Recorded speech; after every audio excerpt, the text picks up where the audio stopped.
Salute, salute, salute. Where's? It's the Damu Kiwe Conversations.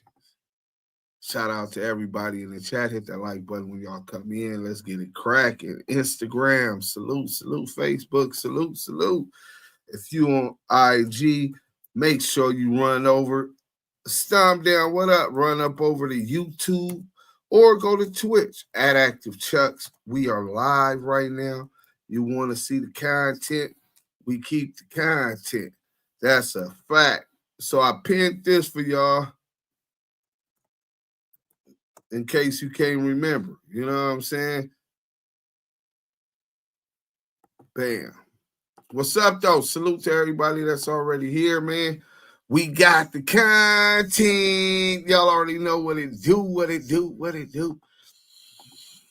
Oh, man, welcome to the Damu and Kiwe Conversations. Hit that like button and share.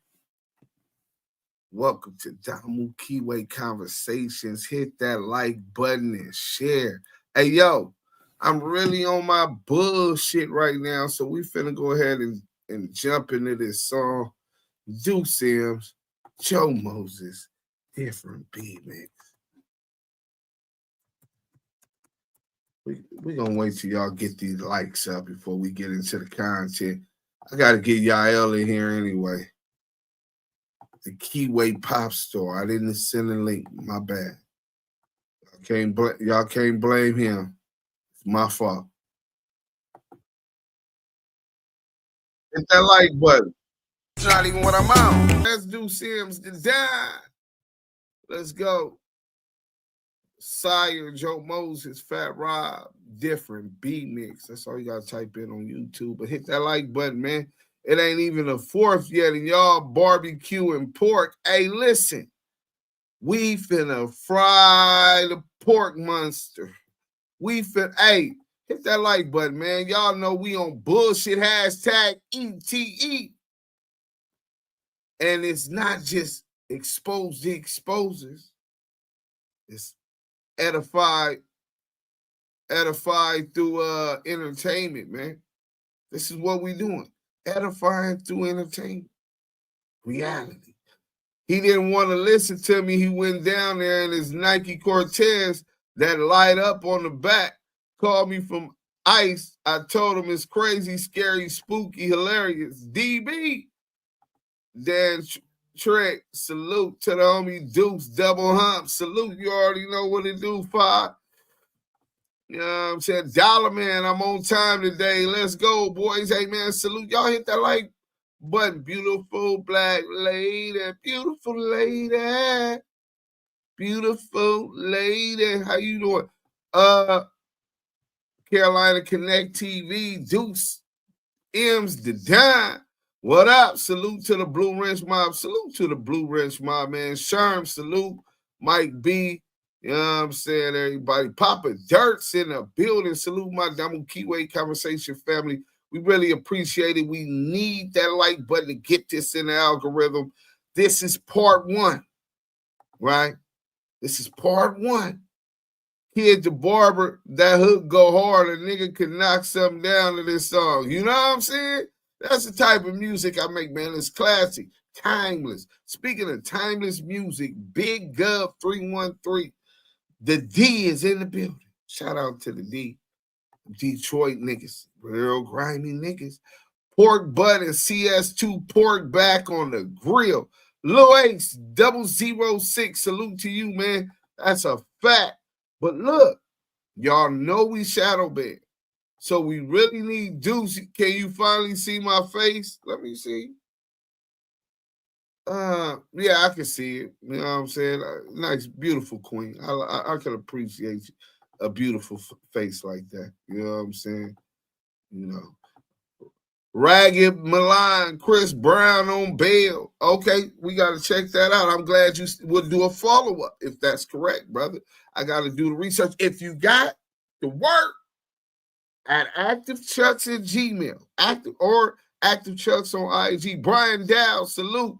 Welcome back, man. Welcome back. Hit that like button. Y'all already know what's going. Frying or barbecue pork tonight. Which is it? Hashtag cook pork butt. Jet Life Weezy, salute, man. Binky Mac, what up? Deuce Sims, y'all active shut. Yes, salute. Nah, Deuce, they not the exposures no more. They the double Dutch boys. The double Dutch boys. Damn, that's a nasty word. Big T, salute. Big Deuce in the chat. I'm staying active in my biscuits. He got on the Stacy biscuits. You know what I'm saying? Hey, look, it still symbolized that West Coast. You know what I'm saying? It's different ways to get G'd up. You know, I just think it's really identifiable with our culture when you talk about them active chucks. Now, on some G shit, nigga got the Stacy biscuits on. Yeah, West Coast, man. Salute to the West Coast. California, LA, real gang shit, gangland shit. That niggas was really on that. G homies get G'd up on you quick. OH10, Ohio in the building. Salute to Ohio, man. I see y'all coming in slow. Big T, Scandalous Los Angeles, too quick for Reggie Wright. Hey, listen, bro. Listen, I told y'all niggas, hit the like button, man. I told y'all niggas that nigga Reggie declared war and we went up. Now, it's been some negotiations. We trying to get them strikes. I'm still got my strikes. You know what I'm saying? Scandalous didn't do nothing. He used Discretion TV. Shout out to Discretion TV, man, for they long grind. We just hitting the scene into that sector. You know what I'm saying? Because we Tupac fans, but Discretion TV been doing his thug thistle. He's done a lot of research. You know what I'm saying? He's making his living up off of it. Salute to that, brother. But Reggie said he wanted to do it. I told him, I said, Reggie, we got this. The broad, man. You know what I'm saying?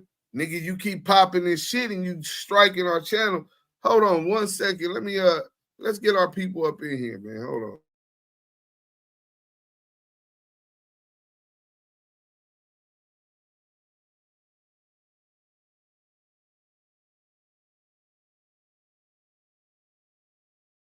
So, shout out to TD. Fuck the union. Shout out my nigga Most Scandalous Los Angeles TV. I hope y'all all subscribe to that, brother. You know what I'm saying? But he sent shit to Scandalous Los Angeles TV. You know what I'm saying? Salute. Shout out Discretion TV. Valentino. Bomani, what's up, baby? J-Boy TV. Salute to the live. We outside. What up, though? Hey, listen, man. Baldwin Hills. You know what I'm saying? Baldwin Hills, man. You know what I'm saying? Hey, but look. We got the content. Y'all ain't hit this like button yet. Y'all playing. Hey, we do got the poll up. Everybody get active in that poll. I see y'all voting. Does this new eyewitness mean pork butt gets arrested? 64% of y'all who've already voted believe that pork butt will be arrested because of this lady's, the evidence she getting. Oh, it's deep. Hold on, but you got 2% saying David Kenner is going to be the one get arrested. I think pork butt is the fall guy. David Kenner might still get arrested, but he's in with the people, the Jimmy Ivines. You know, they real powerful, man. You know what I'm saying? They real powerful. But I told y'all that Scandalous had the video and they wouldn't let them monetize. So please go make sure y'all put your notifications on for Scandalous. But make sure that you go to Active Chuck's Patreon. Make sure you're a member for part 2 and part 3. We releasing them exclusively. Let's support us for doing our investigative research. How about that? Sounds like a novel concept to me. We trying to step our game up. Scandalous Los Angeles put together what is an intro into something that an eyewitness who directly story directly contrasts that of Reggie Wright Jr., the Orca. See, the Orca been saying a whole lot on the internet for 20 years, nigga. My nigga Scandalous Los Angeles TV been paying close attention. Oh yeah, hit that like button. Oh, we finna fry pork butt tonight. Bird, what up? We got the content, kid. The barber, you been here long enough to know when a nigga say we got the content, nigga, we got the content, right? So I had the privilege of tracking down this person doing investigative research. Oh, and we can't give up who this person is, but believe you me, it's documented. You understand what I'm saying? This ain't just something new, somebody trying to clout chase. This is somebody who was a death row employee who says that pork butt got fired. Fired. Right? Then came and picked up his last check. Let me see if I got the date on that. Let me see if I got the date that pork butt got fired and picked up his shit. Yeah, hit that like button. We cooking over here, man. We is cooking. The least y'all can do is that. Deuce, I saw CS2 back. I saw CS2 talking slick with subs referring to you. Banana and the lips in belly. I ain't like that shit. Banana on the lips and belly. Oh, yeah. Hey, let me introduce you guys to someone. The Kiwe pop star, everybody. The Kiwe. Man, salute, and salute. Man, y'all already know what it is, man. Y'all sitting with Deuce M's The Don and y'all L the Keyway Pop Star. Y'all already know what it is, man. One of the hottest podcasts is on YouTube right now. If we on Clubhouse, we on there too, man. Are we on Clubhouse? No, not right now, brother. Oh shit, we straight to the point. Let's get it straight to it, straight like that. Man, y'all see the title? Death Row Employee Fingers Reggie Right.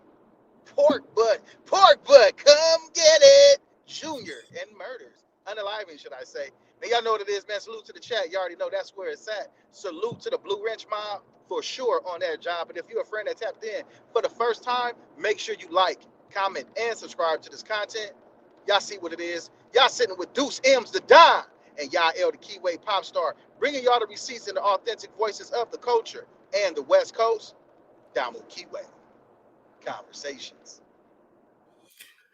Shout out Scandalous Los Angeles TV. Salute. So, yeah, I was telling them they need to hit this like button, right? Because Nah, Deuce, you're not finna get away with what you just said you was telling.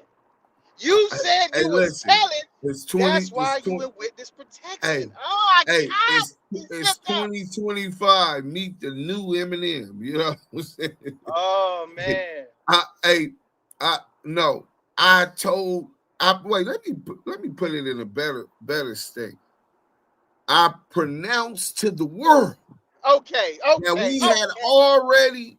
we had already interviewed this lady who was a death row employee. I told the world, I told Yael. Yeah. Hey, bro. Yes, he did. I interviewed the lady. She's pointing the finger at the dirty, crooked cops on a lot of shit. But dudes, she's not just pointing the finger. She's not just pointing the finger at anybody. She's pointing it at a dirty, degenerate, pork butt cop. That's what she's doing. I don't care what none of you goofballs say.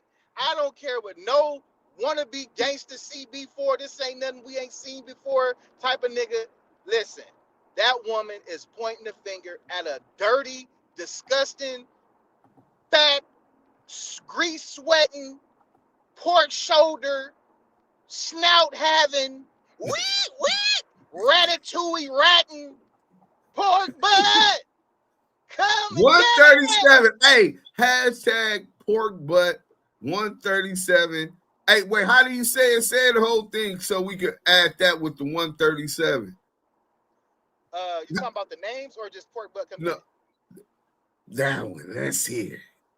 Pork butt, come and get it.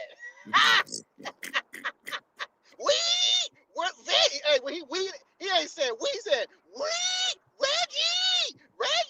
That's what that means. And don't forget, this is CS2 Back's handler. This is the nigga that brought him to death row. His big homie, nigga. I told everybody. I call Cash Big Everett Jones. That's my friend. That's my friend. He's not my best friend, but Reggie say he's my friend. He's not my best friend, but he's my friend. So I told y'all, you know what Reggie say, you my friend. You my friend to the end. I'm about to tell on you, but you gonna be my friend. He your friend, all right. They said Reggie is going to tell on everyone he knows to get out of this. I don't think he's going to get out. I think it was designed for him to take the fall. It's all catching up to old pork, but yeah. Man, listen, gee whiz, the lady was so scared. Let me tell y'all some exclusive shit. So we got the content. Uh-oh. So this lady, what she's saying is in total contrast to everything Reggie done changed his story 100 times. He lied so much. He didn't change his story 100 times. Very inconsistent, right? He just lies. You know what I'm saying? He deflects. He muddied the investigation from the day Tupac was unalive. His dad sent Lad and the gang unit from Compton to Vegas to help muddy the investigation. Hit the like button, man. So he says that it was some gang violence, hood versus hood, gang violence. Oh, hell, Deuce, you used the tell him term. Brian, listen, man. I told y'all. Not told y'all of a crime. I proclaimed to the world that we had this interview. I said Scandalous should be dropping the video. In fact, we came with the prelude to part one. You ain't gotta believe me. My friend. Buntry was my fucking friend. Ride or die. You can't kill Buntry and have me forget it. I will never forget it. Reggie killed Buntry. Reggie Wright Jr. ordered the hit on Buntry and Hen Dogs.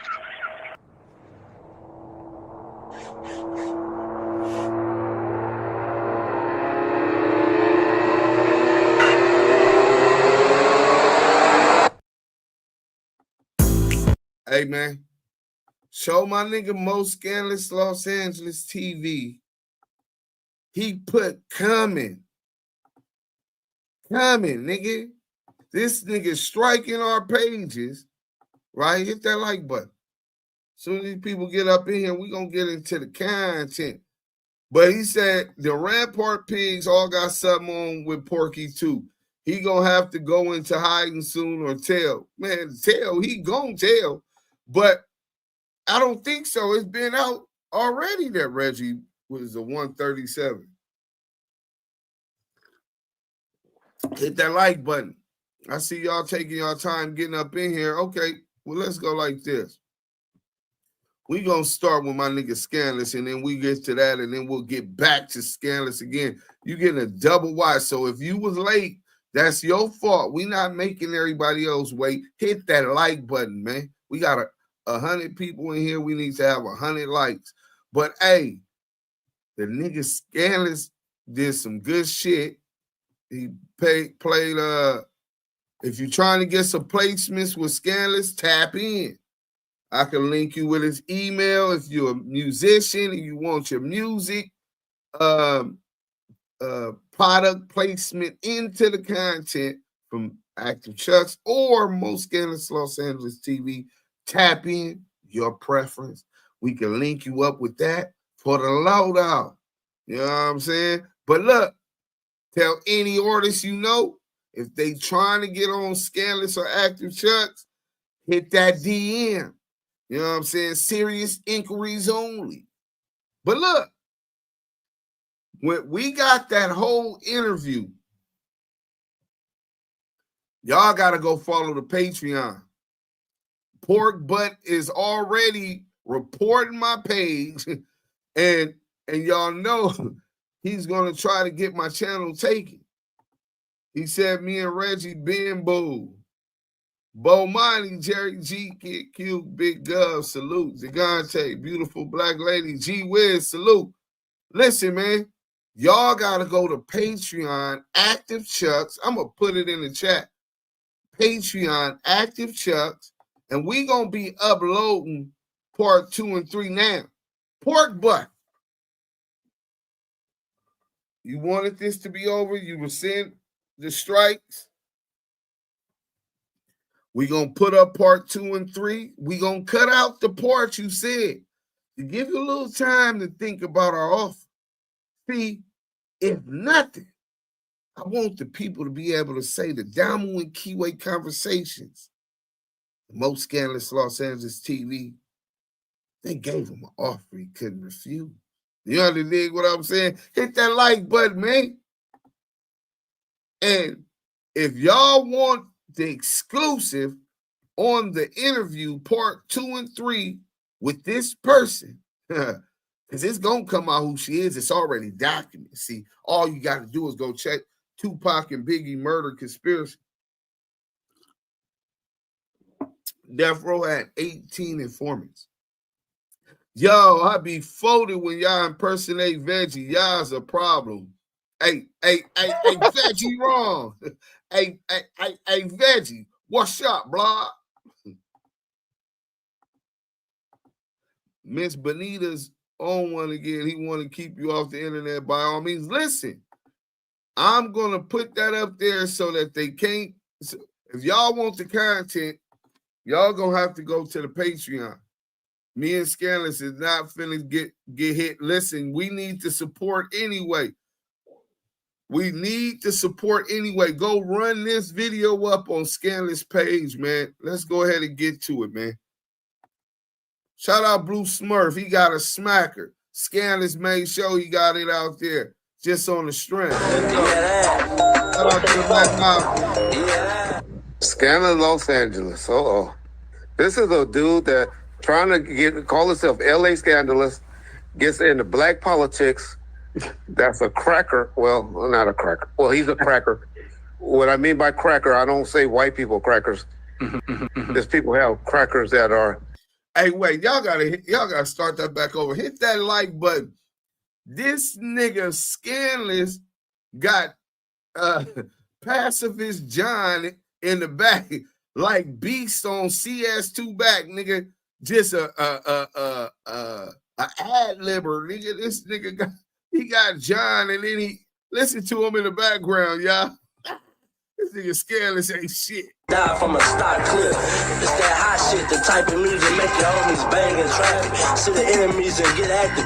Tiny man spazzing, don't get caught on them bang schemes. The homies scoring points, real gangbang athletes.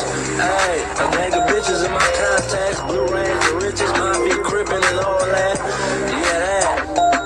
How can you say that if John is white? Scandalous Los Angeles. Exactly. This is a dude that trying to call himself LA Scandalous, gets into black politics. That's a cracker. Well, not a cracker. Well, he's a cracker. What I mean by cracker, I don't say white people crackers. There's people who have crackers that are people that are there, but what? Bro, what are you talking about, man? Hey, Scandalous Los Angeles TV, before we answer another question, why don't you type in the chat what city and state you're in, or country? Just No, he ain't gonna tell the truth. It don't matter. I know. He ain't gonna tell the truth. Everybody know he's somebody, a white boy that be hiding behind an AI voice. Yeah. That's keep involving himself in LA business. I don't understand how guys from LA allow him to do that on a channel with a blood rag and a red rag on it. Blood rag and a red rag on it.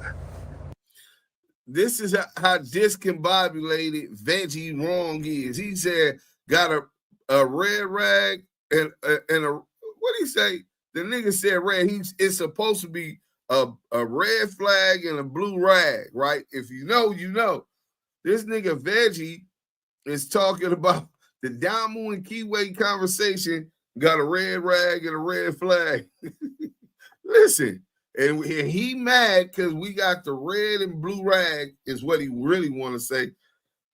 But he's so discombobulated and upset, right, that he's beyond himself that he just says red rag twice or something to that extent instead of having a red flag and a blue rag. Right, talking about the Damu Kiwe conversation, and we're stamping most scandalous Los Angeles TV. I don't even think it's a question, nigga. You ain't seen how we tore these YouTube streets up together, nigga? Huh? Nigga, the nigga Scandalous is the motherfucking GOAT. And he's really, really educated on that sector and studying Veggie Wrong.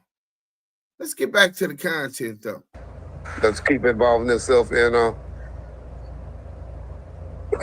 LA business. I don't understand how guys from LA allow him to do that on a channel with a blood rag and a red rag on it. Blood rag and a red rag on it.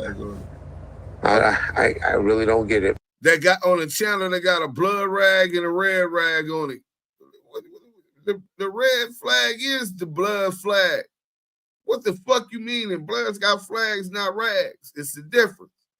So this nigga talking about a blood rag and a red flag. This nigga is stupid. He's slow. How is you gonna compete against a nigga as cerebral as Scandalous and you can't even talk straight, my nigga?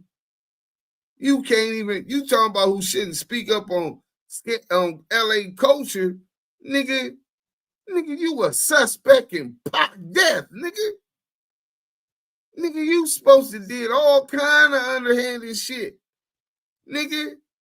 And you don't even know the difference between that. You the police and an informant. That nigga went all the way law enforcement, nigga. Not only was he law enforcement, he turned out to be a federal asset. He might have made it to the CIA. Who knows? But it's definitely a whole lot of working. It's a whole lot of working going on. 137, 270. He's all of that. Let's go. But hey, The scandalous guy said, "Hey John, I got a question for you. How does it make you feel when Reggie calls me a white cracker right in front of you? It doesn't bother me one bit."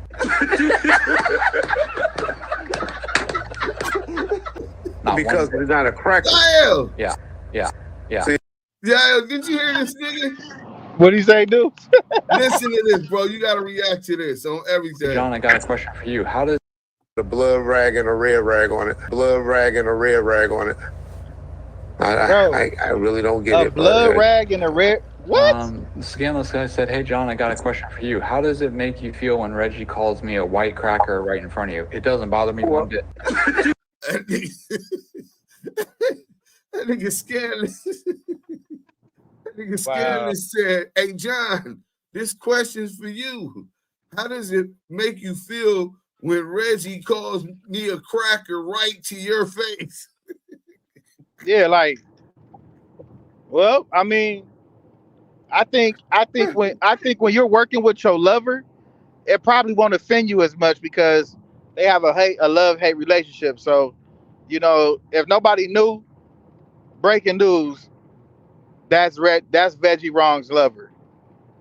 So y'all got the enemy guessing. Listen, Brian Dow, they wanted, and some brothers was compromised, so they done got a little information. They know more than they supposed to know. You know what I'm saying, by this point. But my life is public. I'm a public figure. I am who I am. So I'm there. He didn't want no clout. He just wanted to come help me. Because he said, I seen you needed some help. Nigga, Right. I linked with him. This nigga's the GOAT. Nigga, they all want to know who Scandalous is, nigga. Most scandalous Los Angeles TV is the motherfucking GOAT. Listen, look at this nigga work, nigga. This nigga, first, he lined the nigga up because they live and he tell John. Before you get into that, he said a blood rag and a what rag? a red rag and a blood rag. Bro, this nigga so lost and out of. I think the COVID fucking with his brain molecules. This nigga, that pork butt, the grease fucking with your mental, bitch ass nigga. I know the COVID is fucking with his brain. You know, they got a blood rag and a red rag. You know, they got a blood rag and a red rag. They got a blood rag and a red rag. Man, shut your dumb ass up. They got a red rag and a blue rag. Stupid motherfucker. Hey, talk about we shouldn't be letting him. He finna get into it. We shouldn't be letting Scandalous have a voice in LA politics. Nigga, you don't know who the fuck Scandalous is. But look, they said Damu and Kiwe Conversation and Scandalous be digging under their ribs. Y'all blows hit and land different with no smut to make y'all fall back. Hey, listen, Jerry Griffin. I can have said it better myself, brother.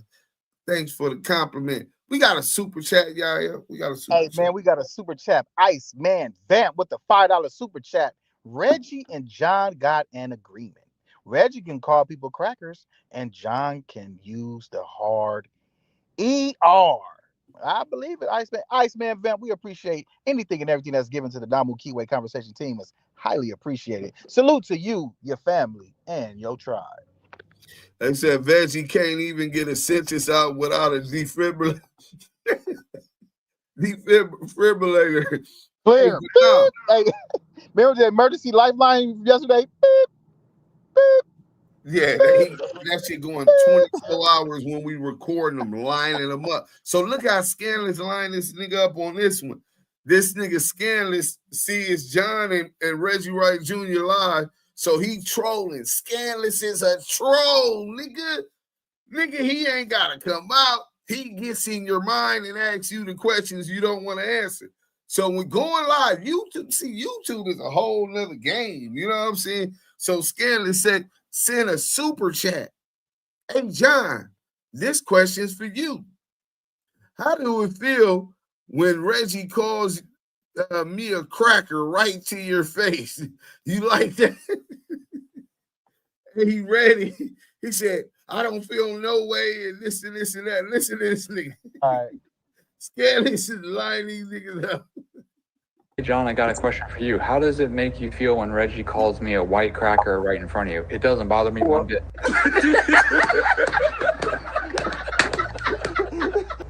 Because it's not a cracker. Yeah. See, that's just like saying a nigger or a nigga. You know, there's niggers or niggas, you know, which is the correct word. What? Bro, what are you talking about, man? I don't call most black men niggas, but there is some niggas. Just like there's some crackers. But I'm not all white men are crackers. But it's good to feel that you're finally acknowledging that you are a white man. Yeah. That is crazy. It wouldn't even be as bad if you used your real voice, but the fact that you try to use an AI voice that sounds like a black person is kind of disrespectful in itself. So you got a white man saying the fact that you got an AI voice that sounds like a black man is disrespectful because you're not. He got a voice in hip hop culture.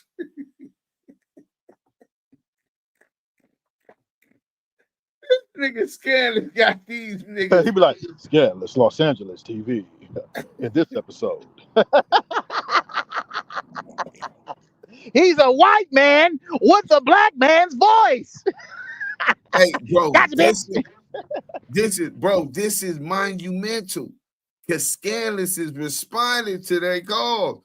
You niggas want to know who I am, so I can end up there like these other niggas you done knock down. This nigga, hey, the Orca is doing investigation to put the police on a nigga or to knock a nigga down or something. Why is you worried about where Scandalous is at and who he is? You gotta read that. Ricky said, "Is John a cracker or a cracker?" Ricky, I fuck with you, Ricky. I fuck with you, Ricky. Hey man, the chat is. I gotta salute the chat. Salute to the chat, man. Because if it wasn't for y'all, we would not be involved. Salute to beautiful black lady, Mo Hill, Kid the Barber. Who else, man? Mike B, Lou from the Lou, Megan Davis. The chat be going crazy. Bird, who, man, you know, Deuce. The chat makes my day. Iceman Vamp, G Wiz, Fan West TV, and the list goes on and on and on. JB, Deuce. That chat is diabolical, brother. Hey, You gotta have tough skin to make it in. Lou from the Lou said might have to find out who Jonathan really is. It do the Damu Kiwe Conversations. Hey, look, the team, give us everything that you can find on John. I already know Scandalous then looked up something, so it's time to dive deeper since John wants to strike my channels. You know what I'm saying? But I will not be intimidated. No. The part 2 and part 3 of this will be available only on Active Church Patreon. But Scandalous, keep running circles around these niggas. These niggas can't think past go. You're misrepresenting who you are or what you are. So, yeah, I have no problem with that. Welcome back to Scandalous Los Angeles TV, where we expose the exposers. Not only do we ETE, expose the exposers, but we also ETE, edify through entertainment. And that's exactly what we plan to do today. By now you already know about the drama unfolding between us and Bomb First. For those who don't understand this thumbnail, this is a classic movie starring Richard Pryor, The Toy, right? And this guy that you see on the left with melanated, that's Reggie Wrong. And as the dude, he was the toy of a rich white kid. He had to do everything the rich white kid wanted him to do. Then you had the father, Jimmy Iovine, right? And then you got his wife, and you got John. Diabolical, bro. The other day, I uploaded a video titled, Marion Knight Goes Nuclear on Reggie Wright and Whack 100, that Bomb First had taken down, claiming it was harassment. The video I did wasn't using their content, it actually came from Discretion TV. I simply highlighted the moment where Simon said, every woman Reggie had, he had first. That's what they struck me for. And yeah, after all that, I responded with a little humor.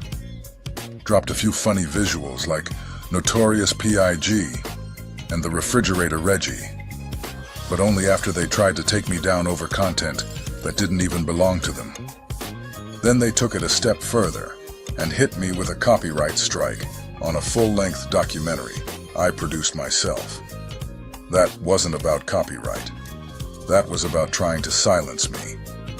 So we reached out to Reggie and got in touch with John at Bomb First.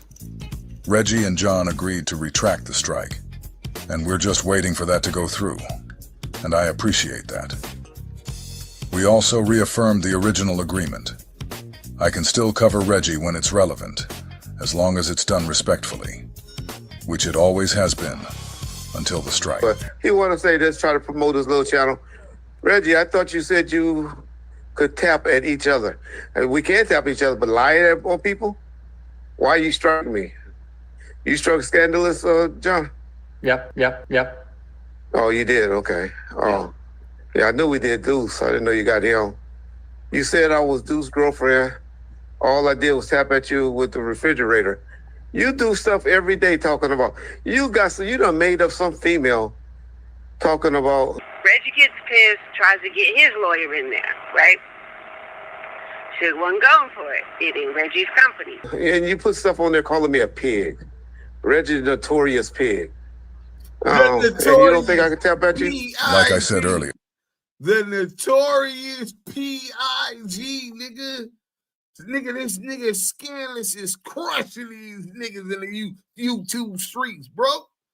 The Notorious P.I.G, nigga. The Notorious Pig, nigga. Nigga, you know how embarrassing that was? Man, I'm gonna get that picture, bro. We gotta show y'all the picture.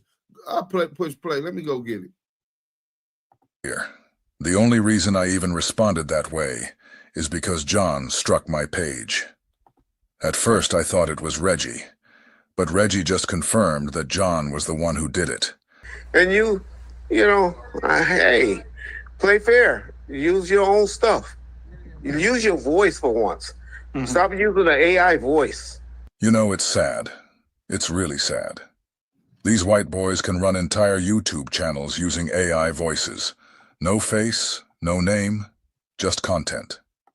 There are whole tutorials out there. Entire segments dedicated to faceless YouTube channels, showing people exactly how to do it. But the moment a black man does the same thing, suddenly it's a problem. Suddenly he's being told, use your real voice. Y'all see what's going on, right? I think you're a white boy from the UK myself. I bet you, but you know, to call yourself, I only know how Deuce Films and all them let you get in LA politics, and you're not even from out here. You're not even from out here. This nigga is crazy. Let's go. How Deuce Sims let Scandalous get in LA politics. I'm gonna let Scandalous school you on LA politics, nigga. And you's a white guy that do research and go and like I said, you know, white people can be in hip hop and all of this, but you getting involved in gang activity and stuff like that. Reggie keeps backtracking on all his little white boy comments because he forgets he's sitting right next to a white boy when he says them. Then, like clockwork, he tries to flip the narrative and say, I'm the one focused on gang politics. This channel isn't about gang politics. This channel is about exposing the exposers, and that includes everyone CS Tupac brings along with him, Reggie included. Now Reggie wants to act like a white man being involved in gang politics is some kind of issue. But the guy he's always sitting next to, the white skater from Georgia, is knee-deep in it. And CS Tupac. He consistently podcasts with a white Satanist who couldn't care less about our people. This same white boy is deep in the mix of gang politics, fully embedded. And worse, he's on the internet trying to set people up who are already in the middle of a federal case. Take Loose Cannon. He's in federal custody right now, accused of extorting a weed shop with Big U.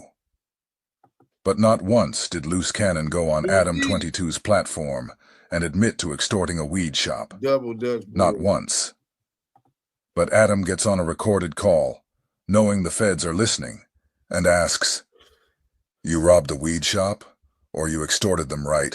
Let me just hit you with a narrative, is that a lot of people think that, in particular Traps for us, they think that you saying that you were falling out with Wack over the fact that he reported on the cops raiding your house when you allegedly got swatted or whatever, they think that that was all a cover because you actually were mad at Wack for basically getting Big U caught up because you knew that you were going to get caught up as a result of some of the shit that Wack or that Big U and you did together.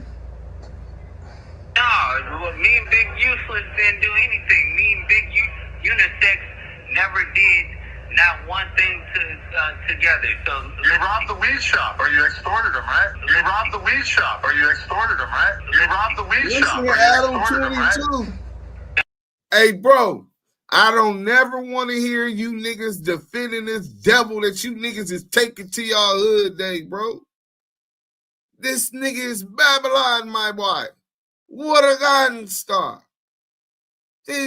Y'all got this non-affiliate mountaineer all up in gang politics, asking him, did you extorted him, right? In front of 5 million people. And that's normal to these youngsters in 2025. Cloud is a dangerous drug, man. No, never robbed no weed shop, Adam. You guys, Loose Cannon is in federal custody right now. He's being charged with extortion and robbery, caught up in an indictment involving Big U and Brick Baby. So what does Adam 22 do?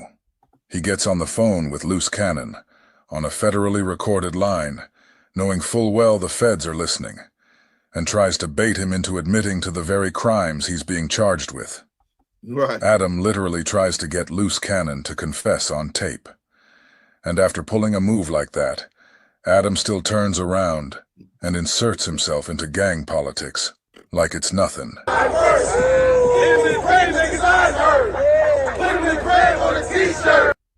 And get. Hey, that is crazy. Real quick, that nigga Lou from the Loose said he got Reggie on water running from them piranhas. Bro, when Richard Pryor was running on top of the water in the toy, nigga from the piranha, nigga, that'll be class. They wouldn't know it, though. That's why he had to do this one where Richard Pryor had on the Spider-Man suit as the toy, so people will remember. But, nigga, at least you will remember that was the funniest shit to me. That nigga Richard Pryor ran on top of water, nigga, for the piranha. Guess what? Reggie doesn't have a problem with Adam's voice, even though he's a white man from clear across the United States. Reggie has no problem with his co-host John having a voice, even though he's a white boy from Georgia. What about these guys? Reggie doesn't have a problem with any of these guys inserting themselves in black politics. We all know how much he loves the way Vlad from Russia inserts himself into gang politics. All right, let me ask you another question. And I remember I asked Beanie Siegel the same question. Mm-hmm. Who do you think, based on your, your experience and your background, who do you feel are the real gangsters in hip hop? He doesn't question or even point out their motives. For some reason, but you getting involved in gang activity and stuff like that. LA, I don't even touch on certain parts of towns and stuff like that. He's saying Scandalous is getting involved in gang activity. How is a nigga that is in the UK, if you believe what Reggie said, associating with gang activity or doing gang activity? How do you know he's even a gang member? Is you trying to get a RICO started on this or something, Reggie Wright Jr.? You want to put us in jail? Is that what's going on? Why are you so worried about most scandalous Los Angeles TV? He's the GOAT. Bumbleclot Babylon. CS2 ain't took Adam 12 to his hood. Yeah, because he can't go. Let's go. I only touch on town and people that I know from the Compton, LA area. But you insert yourself and stuff, and you got a channel that's just built on. I bet you go look at your 5 last videos. They're about Reggie Wright. It's crazy. I've got over 100 videos on my channel, and only the last 3 are about Reggie Wright. Just 3. Because for the past 20 years, I've watched Reggie get on the internet and insult Simon in every way imaginable. He's been dragging Simon publicly for 2 decades. When Simon finally gets online and responds, that's a big deal. Everybody heard it. Everybody wanted to talk about it. That wasn't just some clip. That was news. And yeah, I made 3 videos about it. But Reggie's got 100 videos on his channel, all talking about Simon. See, this just proves what I've been saying. He doesn't have a problem with white people being involved in gang politics. We've already seen that. He's got a problem with me. And for the record, Reggie knows I'm not white and that I'm from right here and not some other country. Listen, man, Reggie act like he didn't watch that documentary. Nigga, Reggie know I ain't white. You know what I'm saying? Listen to what Scandalous telling you, nigga. Scandalous is a nigga. Scandalous is a nigga. You talking about he shouldn't have a voice because he's a mountaineer. He called him a cracker. Dude, yeah. Is Scandalous a cracker?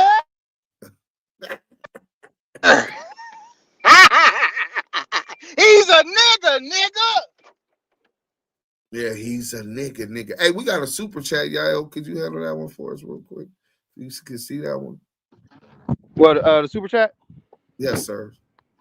Let me get to that super chat real quick, man. I think we got two of them.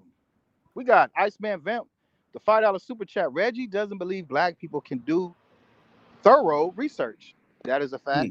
Then we got Drew V with the $20 super chat. Hashtag no zone. That means in English, no rat zone. Hey, man, salute to the brothers and sisters that always donate, man. We appreciate anything and everything that is given to the Damu Kiwe Conversation team. Salute to you, your family, and your tribe.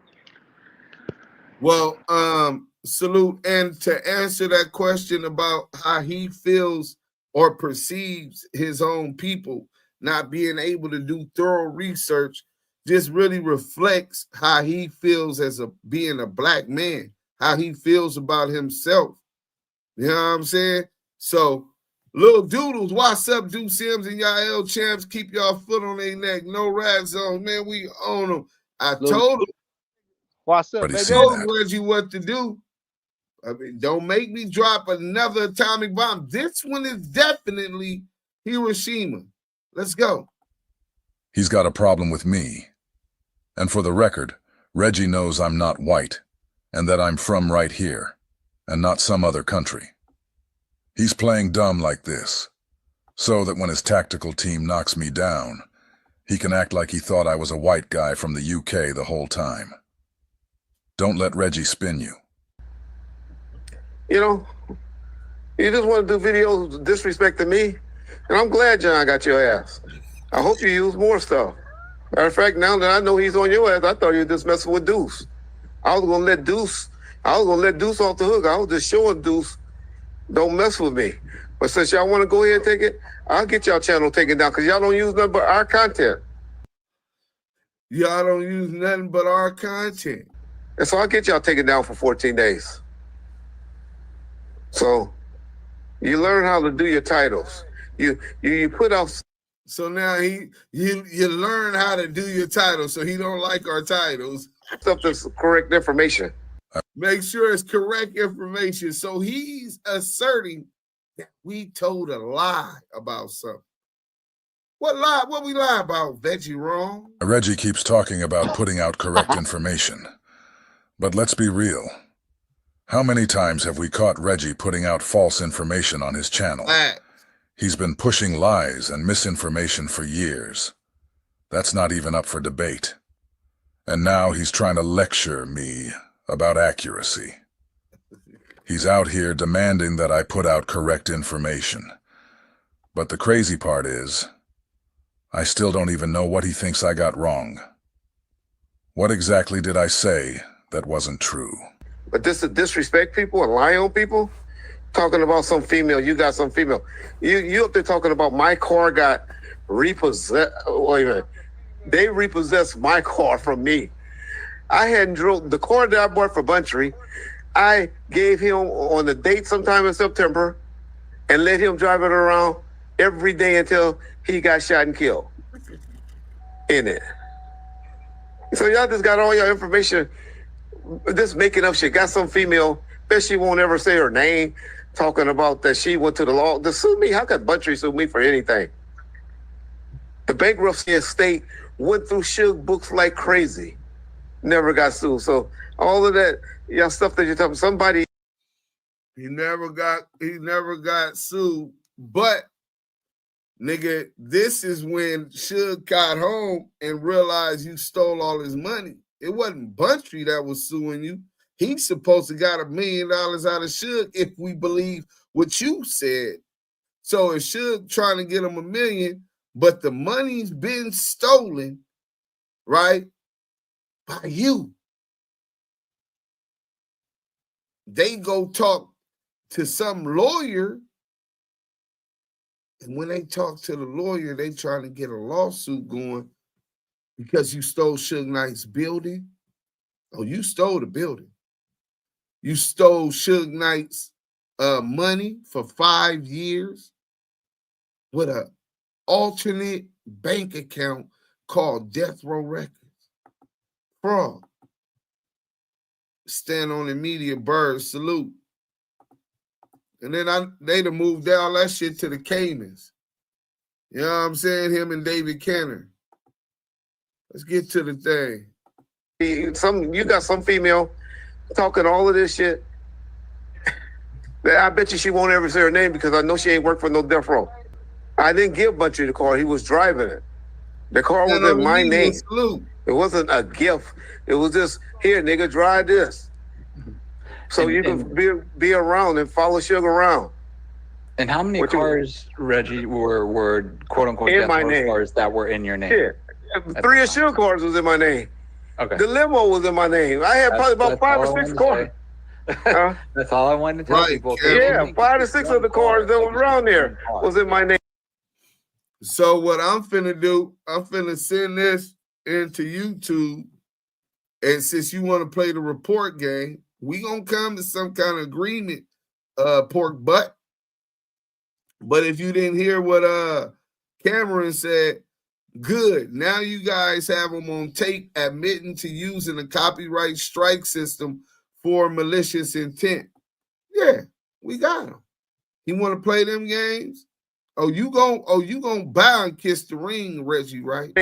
So everything that was bought from 2000, 2001 was in my name. Yeah. Shit, the cars that most of his bras that Teresa Swan was driving around was in my name.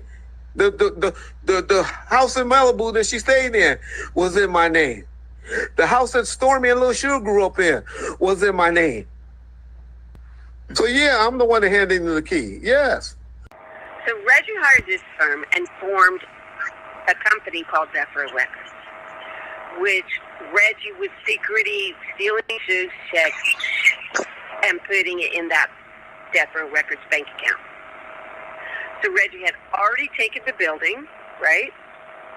And he was stealing Suge's checks for 5 years. So when Suge got out of jail, his money was gone. And he didn't know why. What happened, right? So Suge hired, right? You following me? Uh-huh. Because Reggie was putting the money in the second account, right? So Buntry was Suge's childhood friend. M.O.B liked to take credit for that, but no, they all grew up together. Suge and Buntry were like brothers. They were tight. And Buntry was a tough guy from Piru, right? So what happened was, I told Buntry and Suge, we scheduled a meeting with some litigators, right? But before we went up to that meeting, and that meeting was Buntry Marquez was retired PD, Suge Security. In that meeting were Buntry, me, Marquez, and the head of the law firm, right? It was downtown. Now, when Suge found that not only had Reggie put the Beverly Hills building, 8200 Wilshire, in Reggie's name at the county recorder's office downtown, the janitor went down and found those paperwork. So let me go back. All right. So the day before, 2 days before that meeting, right, Suge and Buntry found out that Reggie put the building in his name. Suge's pissed. That building is worth millions. Now, Reggie, she said Suge comes home. I think this is 2002, 3, around there, the end of 2002, 2002 or 2003 when Suge came home. And he find out that his building is stolen. So it's stolen. Reggie done stole his building, Death Row Records. right? So that's a major issue. Reggie Wright Jr. and Suge were not seeing eye to eye at that time. And she's putting Buntry out. Rest in peace to the GM. A lot of people I talk to love Buntry out. I'm talking about with their heart. And that, from all accounts, he was a real gangster. But him and she said him and Suge went to the lawyer. She took them to the lawyer. Let's go. Millions, right? And Suge don't own it no more, right? So Suge's pissed because he don't even have no deed to his own shit, right? Which is what Reggie did while Suge was up in Mule Creek for 5 years on the parole violation for Pac, kicking Pac at the MGM, right? Right. You know, the thing with Orlando Addison where they kicked him and all that shit. Okay, right. So they were hot over that building shit that Little ruffled them about, right? They were hot. Okay. Then when I found all the paperwork where Reggie was stealing all the checks, they're super hot. They're like, oh, fuck this shit, right? So they're like, Suge told Buntry to go repossess Reggie's SUV. Suge told Buntry to go repossess Reggie's SUV. Now, Reggie. Now I understand why Reggie wrong pork butt would want to undermine the credibility of whoever was coming out to talk before that person even talked. Because what she's doing right now puts Reggie Wright Jr. in the driver's seat. Hit that like button, bro. In the driver's seat with a motive and adversity against not only Suge Marion Knight, but Buntry Ave. Hit that like button, man. Reggie, why did Buntry have your car? Why is it under your name? You haven't said that publicly, have you? You got some questions for you, old veggie. I don't want to show up to the house and said, here, homie, you can drive this around. But no, it wasn't in his name. It wasn't paid for. It was a $1,400, or, well, it wasn't that much. $999. It was almost $1,000 a month car note on there. But I put the down payment because I traded in this Tahoe. I had anybody that know me, well, they done talked about it, where I had a Tahoe that looked like the one that Orlando, because that's why everybody thought I was the one that got shot when Orlando and them got shot. Because it was in a Tahoe truck that was similar to mine. Yeah, I remember that two-door Tahoe that we used to be on somewhere, and they tried to say they thought it was my car or something like that. They got shot or something like that. Well, I had a Tahoe like that, and that's what I traded in to get Buntry a 2001 Denali for him to drive around there. So y'all be over there putting up all that false bullshit. Y'all not gonna just be lying. Reggie's on out me. here accusing us of lying on him, but we're not the ones who said it. The woman said it. And clearly she knows a little more about the situation than most people do. So why is Reggie pointing the finger at us? We didn't make it up. We're just reporting the news. Y'all just not gonna be lying on me. And so, but that car was, Buntry had driving around from about September or maybe October of 2001 all the way till he got shot and killed in April the 4th, April the 5th, 2002. Then I went and got it from out of the impound. And then I wasn't even fucking with that fro then. I went and gave it all the Tata. Lloyd Lake. I had him drive. So all of this about this is me and Scandalous really breaking it all the way down, right? All of this about a car.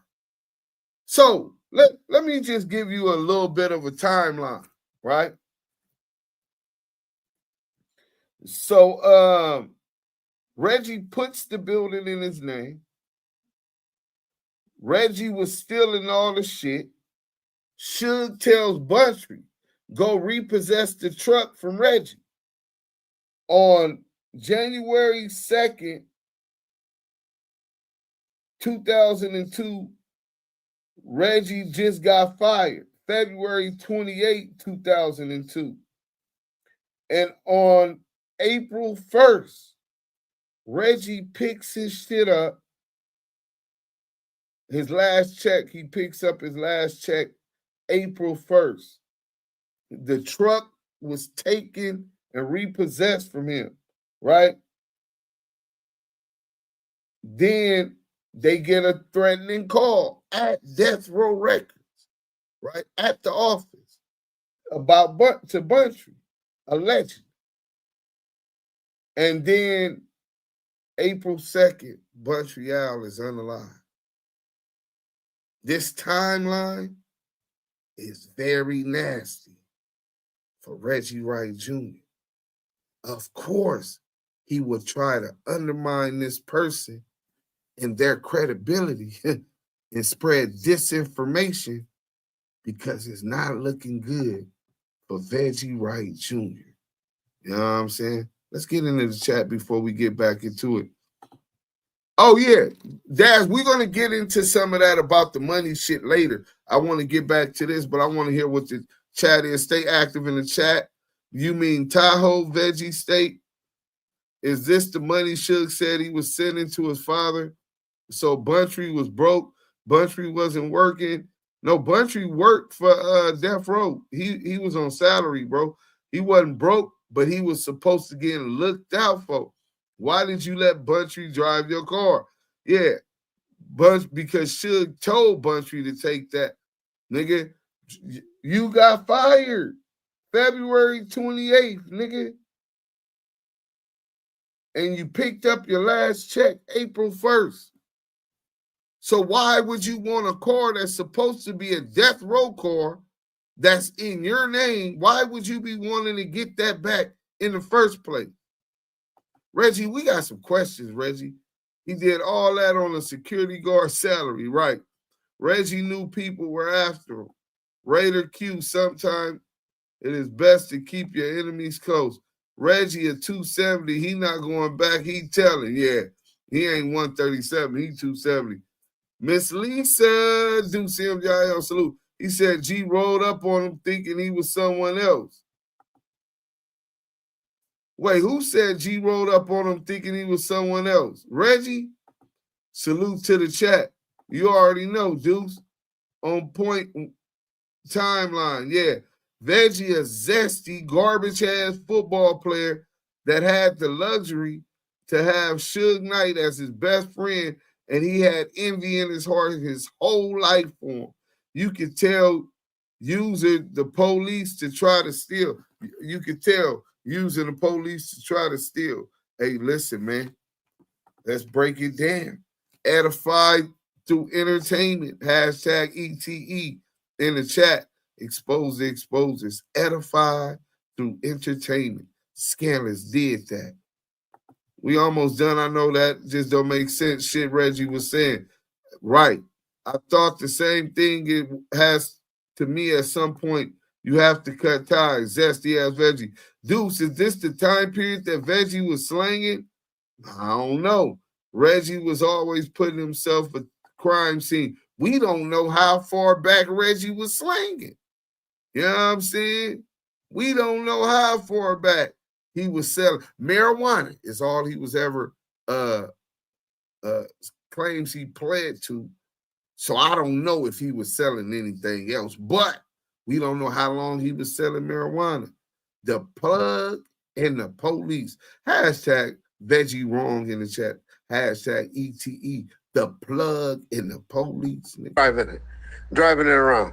And then shit, then he got arrested. That car was bad luck. I remember I had my briefcase in the back of it. And that's my wife a $15,000 diamond ring in the briefcase. So somebody broke in the back seat of that when my house in Ladera stole the briefcase and stole her diamond ring. And I love it. And I was taking to get fixed because the diamond was loose. And I said, this fucking car is a bad luck car. And then I eventually got rid of it. But you wasn't even messing with Death Row then. No, I wasn't. I was, I was working at A&M. I was doing the relatives, the group The Relatives. But if you was from LA, you would know all of this. We're going to do a little research on that too. See what year on the discography, because Lloyd Lake had brought the relatives out. You didn't bring the relatives out. And he talking about almost had a deal with Interscope. How Death Row loses distribution with Interscope, but after you then stole and siphoned, you, David Kenner, and Jimmy Iovine no longer distribute Death Row records. Interscope is no longer, but you, David Kenner, Jimmy Iovine are then talking about giving the relatives distribution. Why would act that you saying is all you be able to get distribution through Jimmy Iovine, but Suge Knight and Death Row Records, who had a bigger roster, weren't able to negotiate or continue to get distribution through Jimmy Iovine? See, this is the type of shit that really make you say, You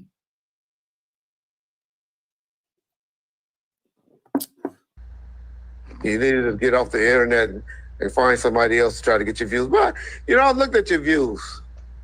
You get about 10,000 views on doing your AI voice impressions and so. I was mad at Buntry and them then. We was all at war. Reggie's out here saying they were all at war. But in the same breath, he says he let Buntry drive his car around until the day he died. So which one is it, Reggie? If y'all were really at war, why would Buntry be riding around in your car? That doesn't add up. You don't let someone from the other side, somebody you're supposedly at war with, drive your car like that.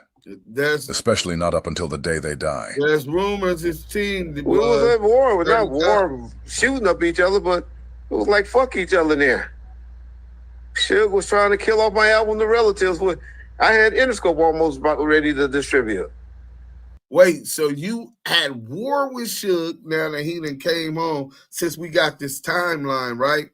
2022, 2023, Suge finds out that you done stole his building, that you've been siphoning off all of his money, royalties owed for Tupac records that were being licensed without his authorization and or being compensated. Suge tells Buntry to go repossess the truck from Reggie on 1/2/2002.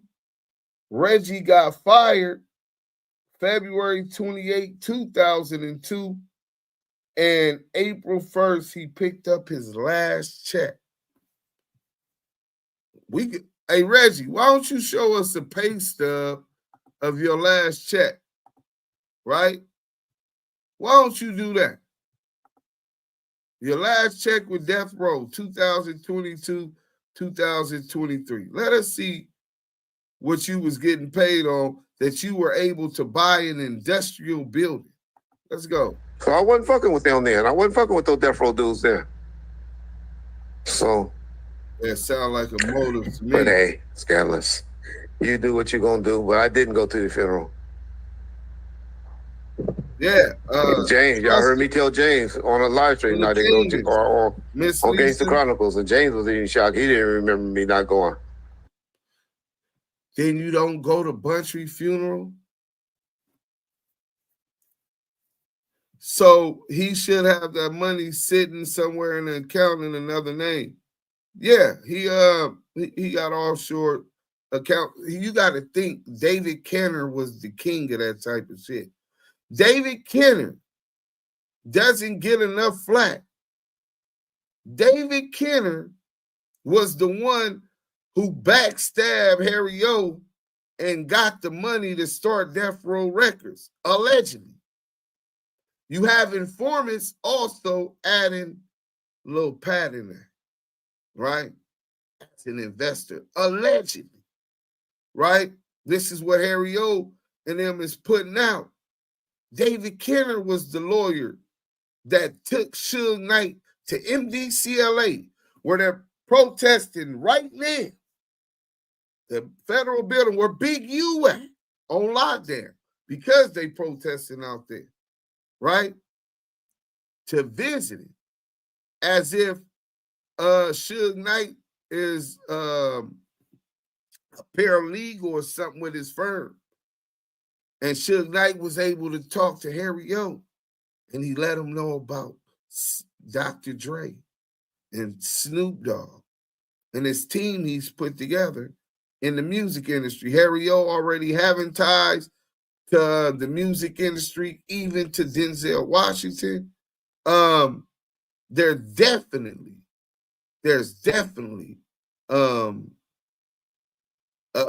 brings about a situation where, how did Reggie Wright get the money to buy this building?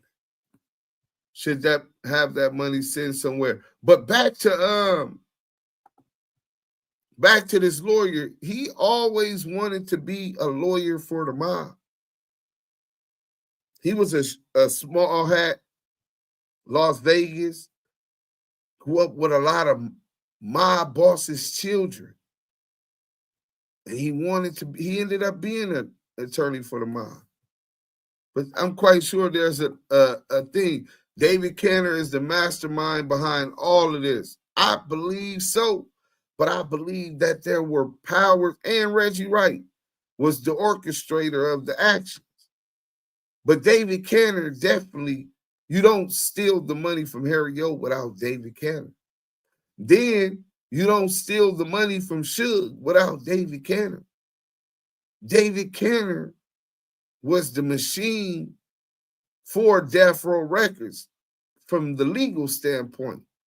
Suge was the face and the muscle, right?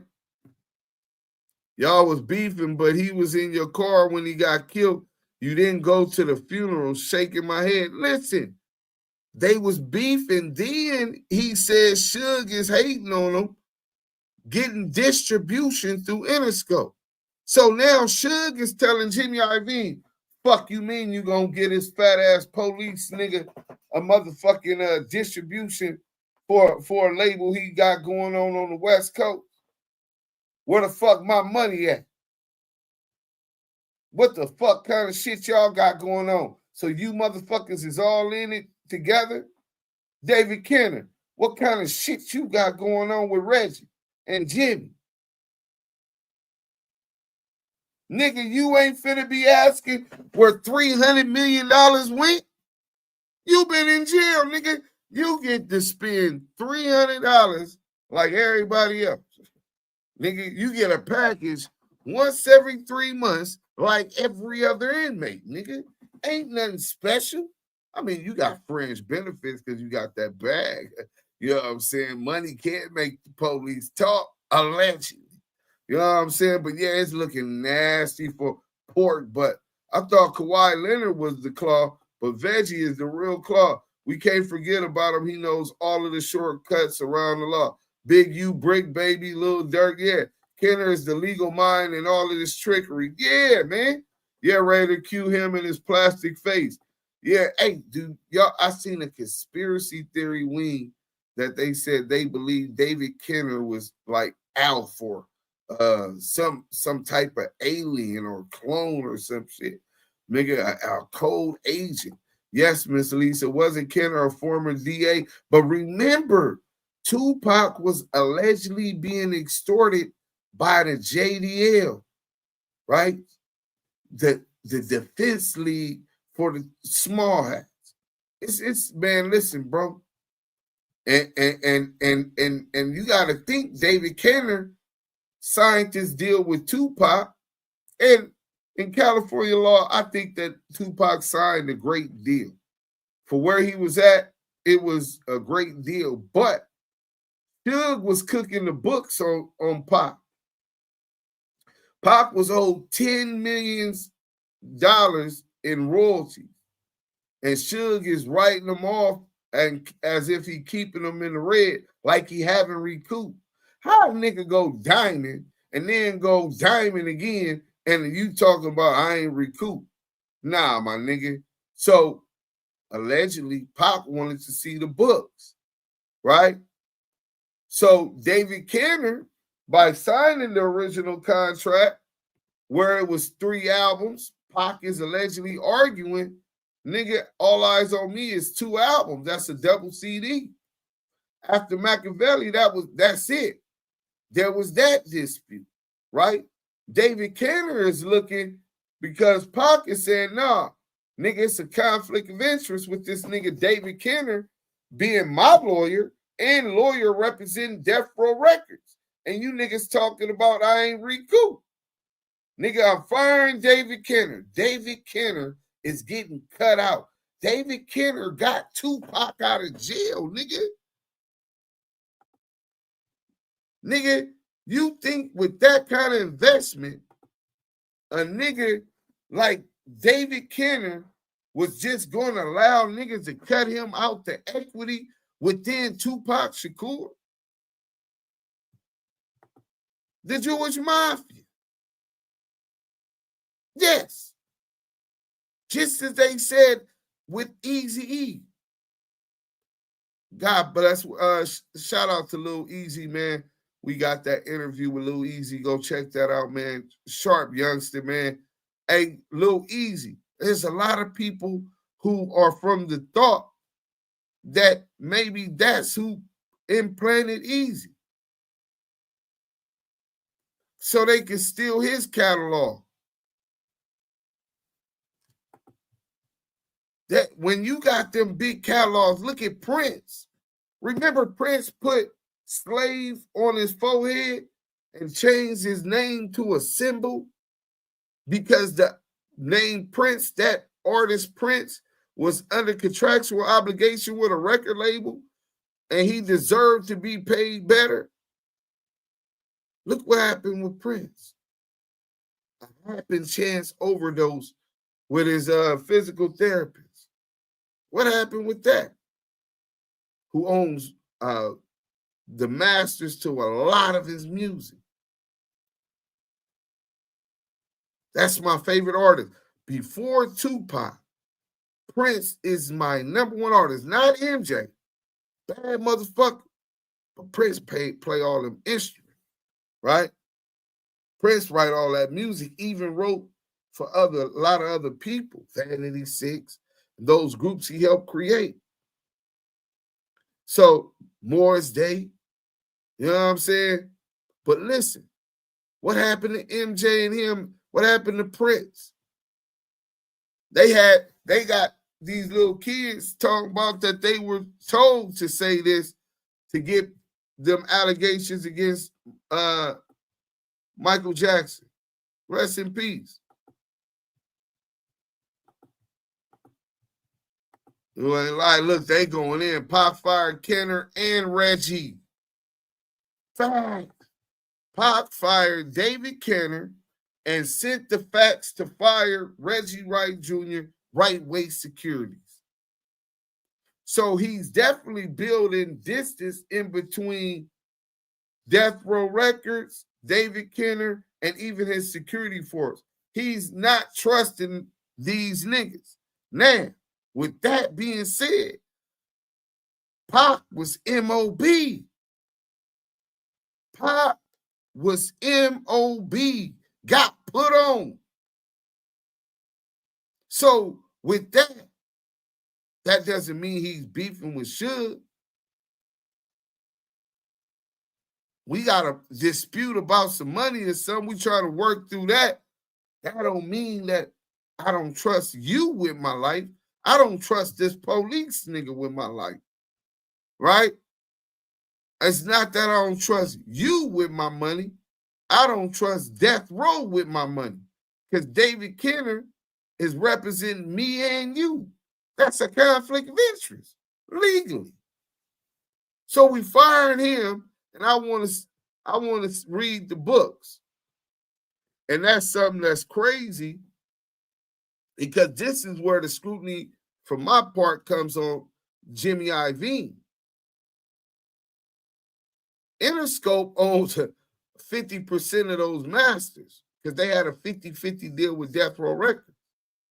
So if David Kenner is stealing money, Jimmy Iovine is stealing money, Pac fired Kenner and Reggie.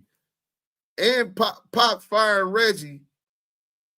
If he asked it, because really Pac deal was with Interscope, right? Initially, right? Suge takes on, and allegedly Interscope gave Suge the money to get Pac out, right? However it comes, he signed a deal to Death Row Records as part of him getting out. Because Suge take the responsibility on it, and in return, Death Row Records is getting 3 Tupac albums, right? Millions given up front, bought his mama house, bought him Rolls Royce, the Lolo, all of this. Now, David Kenner, you had to know this, and more than likely had a problem with Pac and his estate seeing the books. Because if Death Row has a deal with Interscope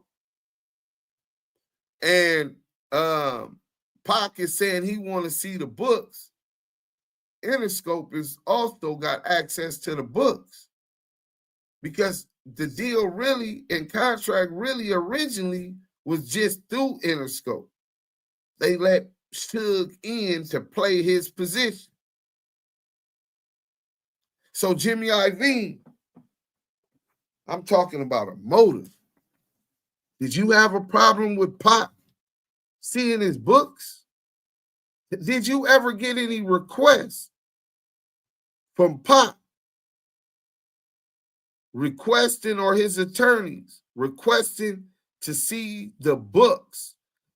Because he's trying to see when he recouped and how much money is owed to him. See, some of these people feel entitled to everything you own. You know, some people built the richest country in America, and they're billions and fortunes on the hard labor of melanated people that look like us. Exploited our culture, exploited our work, hard work, exploited our people and our pain. Remember, Tupac's assistant had Pac fired David Kenner because it was a conflict of interest. Yeah, Reggie stole Suge's life. This a Lifetime movie. Israel is a maid. That's still a part of Akabuyan, a.k.a. Africa. The canal was not made natural. Oh, I didn't know it was made natural or not, but I do understand this.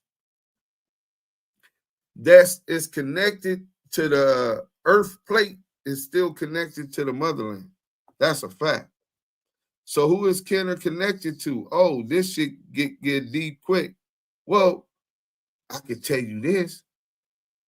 Suge Knight, a high A-list celebrity, a business mogul in the Black community, was able to get an entertainment club in the land of the mob, Las Vegas. The account firm that was handling the Death Row books got sued by Suge and settled for $20 million. Right. Deuce, I just came back. Store run, I was saying the same thing. Veg don't know record, B.I. business, Iovine legal, financial, Kenner, Veggie like dude. Trying that with Easy. JDL had Rubin behind stone races. He was scared of brother Khalid Muhammad. Rest in peace to brother Khalid Muhammad. Everybody was eating off Pac. Hit that like button. JDL was in the FBI report that said Pac and Easy were being extorted by the JDL, led by Irv Rubin. Are y'all paying attention to what's going on? Now remember, a lot of people were saying that Haitian Jack is an informant now. I think in one of the Italian dudes who let Haitian Jack sleep on his bed, on his couch, right? I'm gonna go ahead and find that. But just say this. Say that when Pop got shot, allegedly by who they say he got shot by, right? And they try to claim it was because of Haitian Jack and this and this and that, and the case that he had with Tupac. Same crime, different trial. You can picture what he said. Now, did I mention Payback was due on Jimmy Henchman? Jimmy Henchman was a Fed. Haitian Jack cousin is Wyclef Jean. And the other one that got caught transporting drugs, John Forte, nigga. Did David Kenner help Snoop on his murder case? No, I think on the murder case, it was Johnny Cochran. I don't know. That's a good thing. I know it was Johnny Cochran. I know it was the Kardashian boys, right? Cut the strikes out, Reginald. Play fair, pork butt. Yeah, for real. Rest in peace, Prince. Likewise, Deuce, and he was a genius. Yeah, he definitely was. DPG still together. Prince played all the instruments on a lot of his albums. Yeah, that's a fact. Snoop needs to be exposed. Where is that audio? Right. Prince was my favorite artist. MJ was mine, but Prince was a fire soul. Rest in peace to both. They wanted all their catalogs. Facts. They still want them. Listen, this is how vicious these people is, right? So after 25 years, a lot of people masters are returned back to the artist. You know what I'm saying? Unless they get paid some more money, renegotiate some kind of admin or distribution deal with a record company, right? So to defeat the equity built up into this, what you call it, they to maximize all of the main money that the catalog will amount to. So for the back end, they come up and invest into a streaming platform like Spotify and digital streaming, where now an artist isn't arguing for pennies on the dollar, they're arguing for percentages of pennies on the dollar.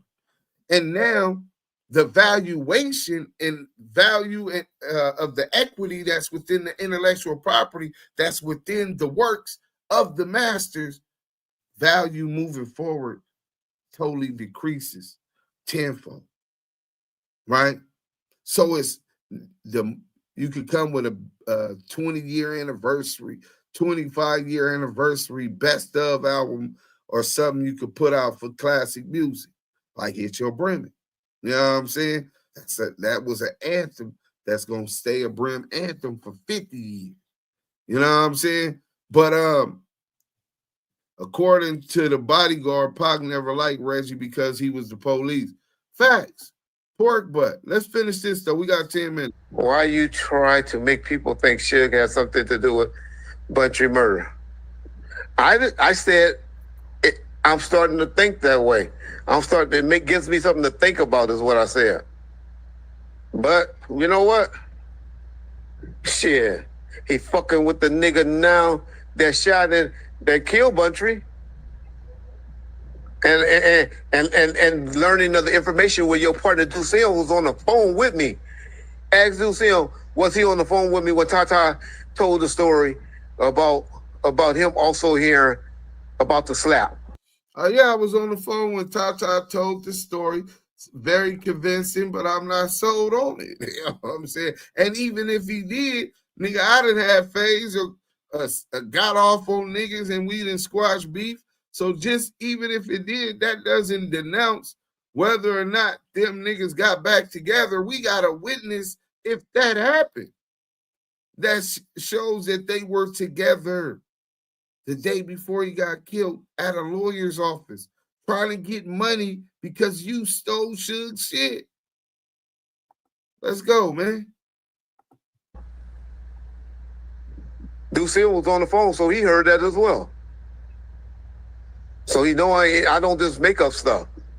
I was, and Timmy had said it, and all of that stuff. And I was like, goddamn, y'all gonna make me tell that story? Because Tata called me, was like, Reg, why you ain't tell that story yet, man? Why you ain't tell that? Well, I told you a long time ago, we interviewed Reggie Wright because he's trying to push a narrative that Suge was beefing with Buntry at the time of Buntry dying. And because Oh, hell no! Those two would have given their life for each other. Right. No. Those were ride or die. Those were ride or die. And they both loved each other. To this day, if you see Suge's chest in about 3-inch tall letters, and Suge's a big chested guy. He's got a little waist and little legs, but that chest is a linebacker chest, okay? And all across it, in a big arc like a rainbow, and I'm going to say 3-inch tall letters is B-U-N-T-R-Y. Tattooed. For life, brother, for life. There was no beef. Everybody at the record company hated Reggie. Everybody. Tin Dog, Steve-O, Lip, Piru, Buntry, me, Tina, Sad, Ron Bilal, Bree. Everybody hated Reggie. Was Sid really having a sexual relationship with Reggie? I think so. Sid was gay as fuck. Sid had done time in the pen. Sid was stealing money from Suge. Couldn't be trusted with nothing. You couldn't trust Sid. We all hated Sid too, but we couldn't do nothing about it. We just hated Reggie more. Sid was as smart as Reggie. Reggie got in more with his dad's police connections. Okay? So, how the fuck did this shit come up now is what I'm trying to figure out. Well, right now he's in a cyber war against Suge, right? And I'm talking about the gloves off. They both telling a whole bunch of truths and spinning it, pointing the fingers at each other and all of this. But in the midst of all of this, and only Suge is telling the truth. Reggie has to lie because he don't want this to see. Buntry was loved in the streets. Henry had some friends. Dog had some friends because he did the Death Row logo. So people, that kind of put him on with the Piru. He was in real good standing with the Piru. Right. But nobody, Dog's funeral was crowded, packed, but Buntry's was standing room only all the way out to the street. Buntry was loved in the hood, across multiple hoods, not just Piru. Okay, everybody loved Buntry. Everybody loved Buntry. I can't tell you that enough. Okay, the whole hood showed up when Buntry died. People loved him. Buntry was solid. Buntry didn't talk. Buntry worked. You could trust him. He wasn't a snitch. He never snitched. He knew every fucking thing, and Suge loved him. And that is why Reggie killed him, because Reggie had lost his job at the company as private security. Suge had fired him, and Buntry was Suge's strongman, Suge's ace in the street, right? Like, you couldn't, to get to Suge, you had to get through Buntry. Right. And Reggie knew that. And that's why Reggie took him out. But hey, keep your channel going, bro. Get your views. But don't do it at the expense of lying on Reg. Ain't gonna happen. So Suge Berry Buntry and a marble smith. Who told you that? You ain't been no $250,000. Man, there's a goddamn episode with Suge, with James and them talking about he ain't had a tombstone yet. But it was not the same without Buntry. Suge was a broken man. Suge was never the same after they killed Buntry. Never. Never. Never, never, never. That took a piece of Suge that Suge will never get back. We loved Buntry. You should have seen how much money he paid for Buntry's funeral. Everybody was there. House was packed. We went. Buntry got in the mausoleum, like the same place like Michael Jackson is. Like, he didn't get buried in no regular grave. No. Buntry got buried in marble, okay? They let off a bunch of white doves. Yeah, I don't believe Mob James. Ray J was there. Everybody was there. Mob James ain't got no credibility. Suge spent about, He's a rat line $250,000 on Buntry's funeral. Okay, that was an expensive funeral, let me tell you. That was no cheap funeral. If you're feuding with someone, you don't spend your last dollars burying them in marble. Marble! Right. Inside the mausoleum. You have to go through the door. Did Reggie go to Buntry's funeral? No, Reggie was not invited. He better not show up. He would have been killed if he had showed up. We had guys posted up everywhere. Nobody at the company liked Reggie. Yeah. They didn't even do what they call that gravestone, headstone. Yeah. Like a year later. Don't you? Any of y'all been there? Y'all done heard that story with James? Suge ain't did nothing. Suge went and got $50,000 from Johnny Cochran, and I done told these stories before. And didn't even do that. The mother didn't even want to take no money for Suge. A funeral, only thing a funeral costs is $10,000 to $15,000, if that. It was done. So you saying that Buntry wasn't sent out the right way? Then you saying that Buntry mom didn't want to take no money from Suge? Let's go. Done at a church. And man, please. Mind you, this nigga ain't at the funeral. He done convinced Mob James and them and pointed the finger at Suge because he done got fired. He's no longer with Suge, right? And Mob James believe him. Let's go. No, $250,000 on his funeral. Oh my God! How do I know if I wasn't there? Because number one, I dealt with the bookkeeper. I dealt with the bookkeeper. Came into my office wanting to see the corner photos of Left Eye because he wanted to know what happened to Left Eye. His left eye was fucking Suge. Yeah, I was in the Fed. Left Eye was in love with Suge. We all were. We worked for him. We loved being at death row. It was fun. We was having pizza parties, drinking, gangbangers hanging out in the parking lot, in the studio, going to restaurants. We were having the time of our lives. All we had to do was get rid of Reggie, and we were good. We were on our way. We had plenty of artists. We had PB, Pretty Boy.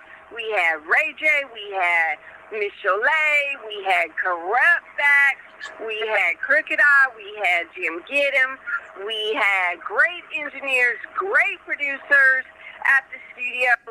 We were good to roll.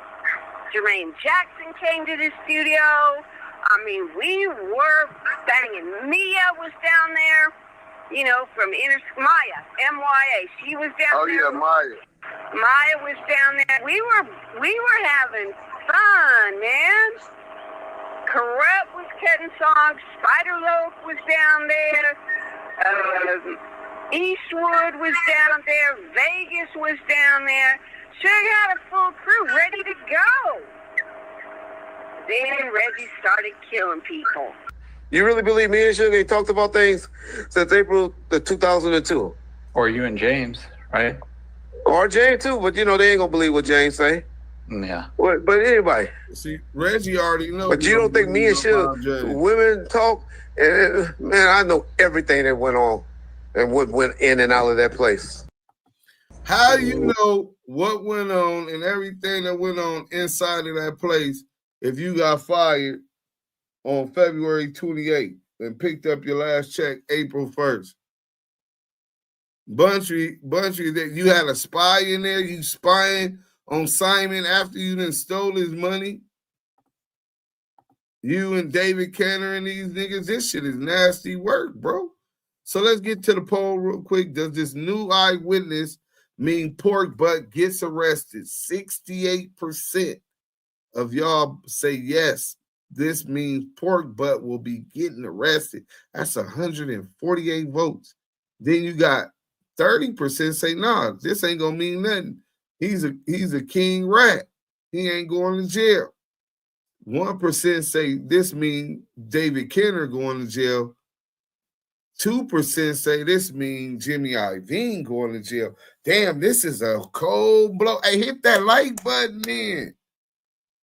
This is very, very incriminating on these mountaineers and the crooked police.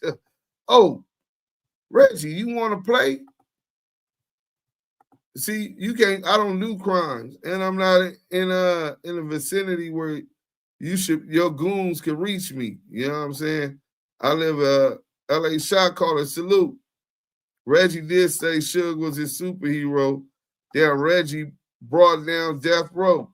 No, Reggie helped the people bring down Death Row. He sold out Death Row, Suge, and everything else so that he could get a piece of it, cut the crumbs. You know what I'm saying? You know what this reminds me of, right? And this is a sad thing, right? Hood Tycoon, the downfall of a true dynasty. Hey, bro, that's a fact. So this is the coldest part, right? That's when it was the road. No, that's a fact. Raider Q, it was the road. You had Crooked Eye taking the shit on the billboard on Wilshire, right? You had Left Eye. She say Left Eye was fucking Suge. She say Left Eye was in love with Suge. Let me correct myself. Not just that it was some secret trace, that she actually loved Suge. I never heard nobody speak on that before, right? But this nigga Veggie wrong, nigga. It just stole this money from Suge, nigga. This lady is saying you trying to say Suge might have had something, or you're starting to believe Suge has something to do with Buntry. But she's saying you did have something to do with Buntry because from the day before Buntry was killed, she was together with Suge and Buntry, and everything was peachy cream, ride or die. So they were together. And she's saying Suge told her to go, told Buntry to go confiscate that truck from him. And Buntry was getting threats at the death row office on the phone. And it's crazy who she implicates in that. See, Veggie, you might have some long arms, but she connected. See, she ain't just an old street nigga like me. You understand what I'm saying? This woman is somebody. And you being the coldest house nigga in hip-hop, West Coast hip-hop history, nigga. The coldest sellout in hip-hop, you help them people rob the road. Rob Suge. And they gave you some crumbs and made you feel accepted in their circles. I know they bent you over. That's what happens at that level. And you were so eager to be Suge. You just bent over and took it. Now, these people talking about you got the hive, HIV, and that's why you really say, I don't know. I don't want to play with your health. I don't know. But I'm saying it's a whole lot going on. People questioning your sexuality. People linking you up with John. People linking you up with Cedric. The flaming homosexual at death row.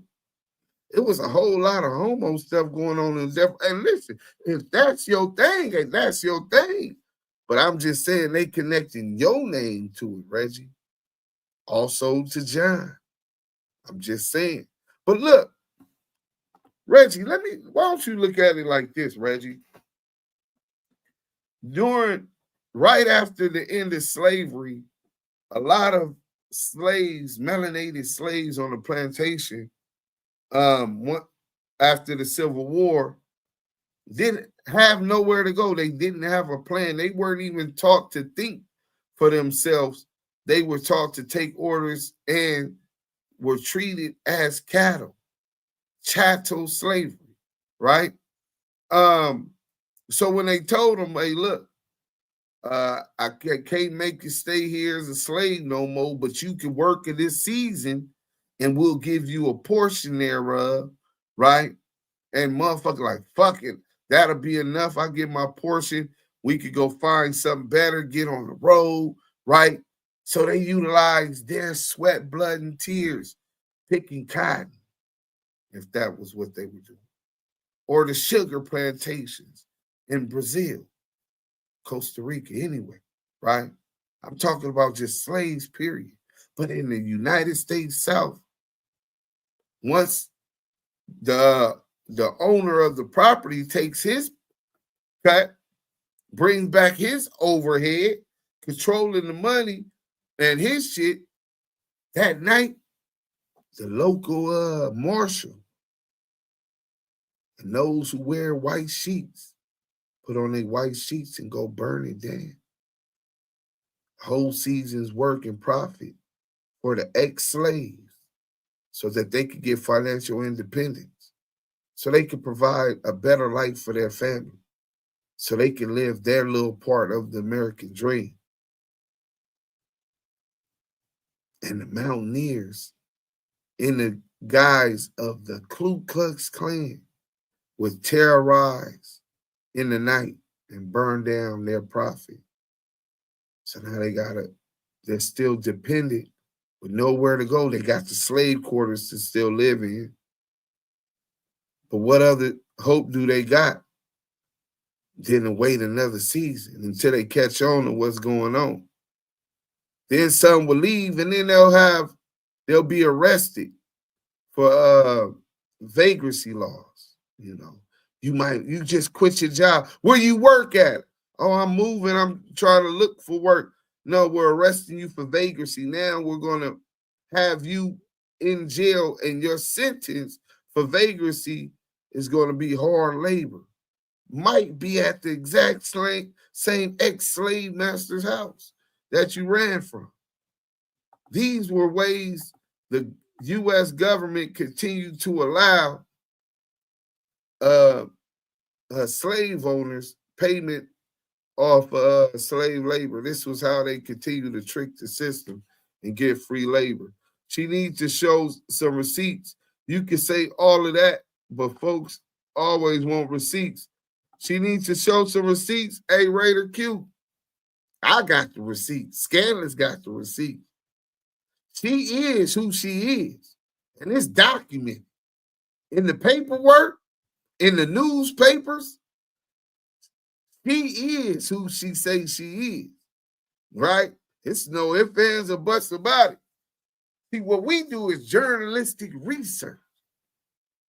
And when she get the name and all of these artists and painting a picture of Death Row at that time when Suge had just came on, and she labels down the chronology and tells you she was there with this nigga the day before.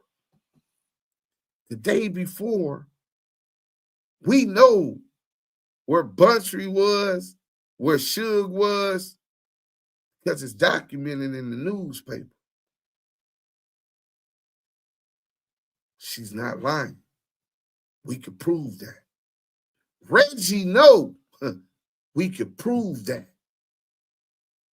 So this isn't a secret or a burden of proof on her. Let's not kill the messenger.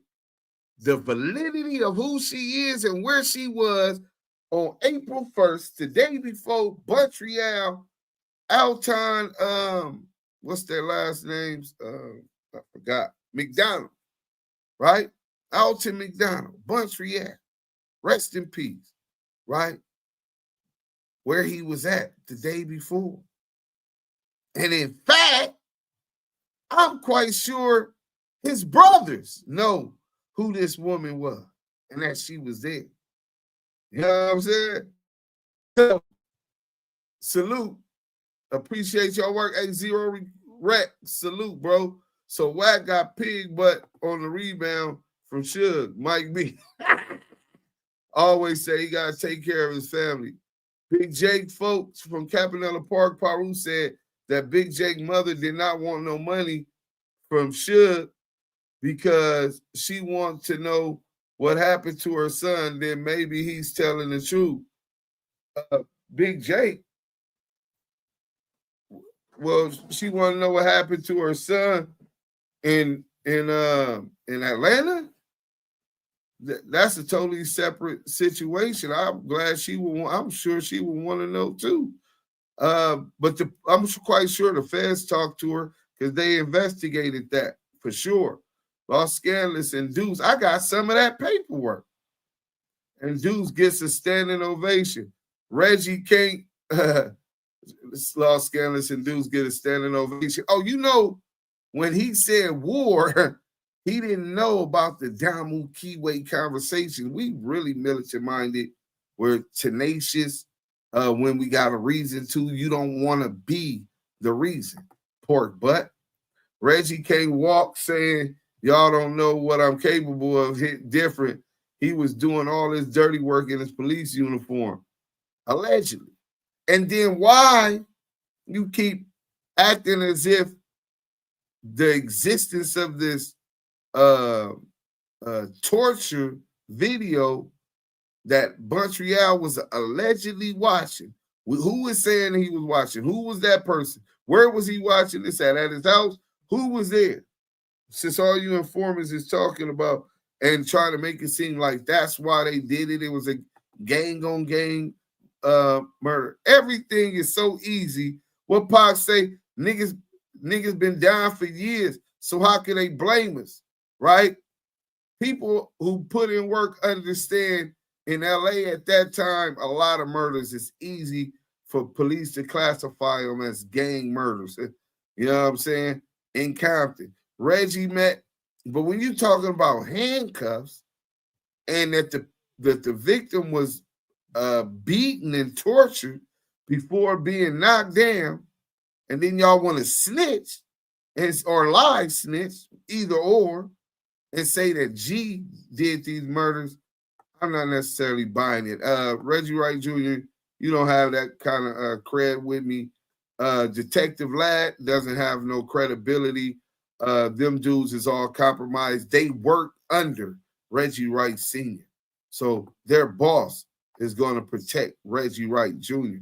in any foul bullshit he knows he was caught up in.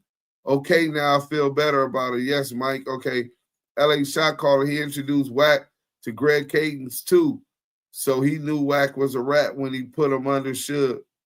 People are saying that Purada had got the proof that Wack was snitching. This is somebody just met. Laura Breezy, salute. Y'all hit that like button if you're just coming in. So we're going to go back up over that again, but I wanted to get some of this other shit, man. Delray Richardson, salute to Straight Gang. Because Daz was talking about it. And then when we interviewed Suge Knight, remember Suge told us that the nigga Reggie Wright Jr. has started Simon Says Publishing or some big Simon Publishing, stealing money from him as we talk, trying to collect royalties owed to Suge from Tupac and all kind of other shit. And Reggie then sent it out. Remember Reggie said that? Let me go ahead and put this on real quick. Let's get into this Delray Richardson. Hit that like button, man. We in here cooking for y'all. West Coast legend, one half of the Dog Pound, Daz Dillinger, right? And in those interviews, or should say in that interview, Daz had talked about the situation involving no, bro, that's what these gatekeepers is. Wackoon 100 CS2 back, he's a house nigga. They break these dudes who are opportunists and capitalists and selfish, specifically narcissistic niggas that they empower them and keep those dudes as gatekeepers, right? And Reggie is the coldest house nigga, bro. Imagine the slave waiting for their stuff and they know they burning down. Reggie is the house nigga that tells the peoples, look, y'all might as well stay here. A massa be a good boss, massa be healthy, and he even lets us go worship our God once a week. Y'all talking about leaving. Where you going, boy? You ain't gonna be able to find better than this. This is what Reggie, Whack 100, Charleston White, these are the type of roles that these niggas are playing. They're the house niggas. And Reggie's the coldest one. You can't get love from the West Coast when the last time we had the machine for more than one big artist off the West Coast, it was through Death Row Records and its distribution with Interscope. You helped destroy that structure. You helped the slave masters in the sheets, the local marshals and deputies, the lawyers, make sure they ensure free labor for another season, another year. You empowered that as long as they gave you good crumbs off their table when you cooked inside that house, when you made tea inside that house. LA was with Ray J with the rope. Hold on, let's go. Why he sued Suge Knight and so on and so forth, right? And so Reggie Wright Jr. made a feeble attempt once again to try to overshadow the truth with his blatant outright lies. And I'm going to show you where that is, and you understand what I'm about to tell you. You're going to understand, like you're going to say, okay, I get it now. So Reggie Wright Jr. Made an attempt to say that somehow, some way now, that Snoop had just, and Harry O just bought Death Row. Somehow, some way, by the video that me and Daz had just did, we made an admission that's going to somehow get him paid from a publishing company that he alleges that he owned, right? What I'm here to tell you today, ladies and gentlemen, Reggie Wright does not own Simon Says Publishing.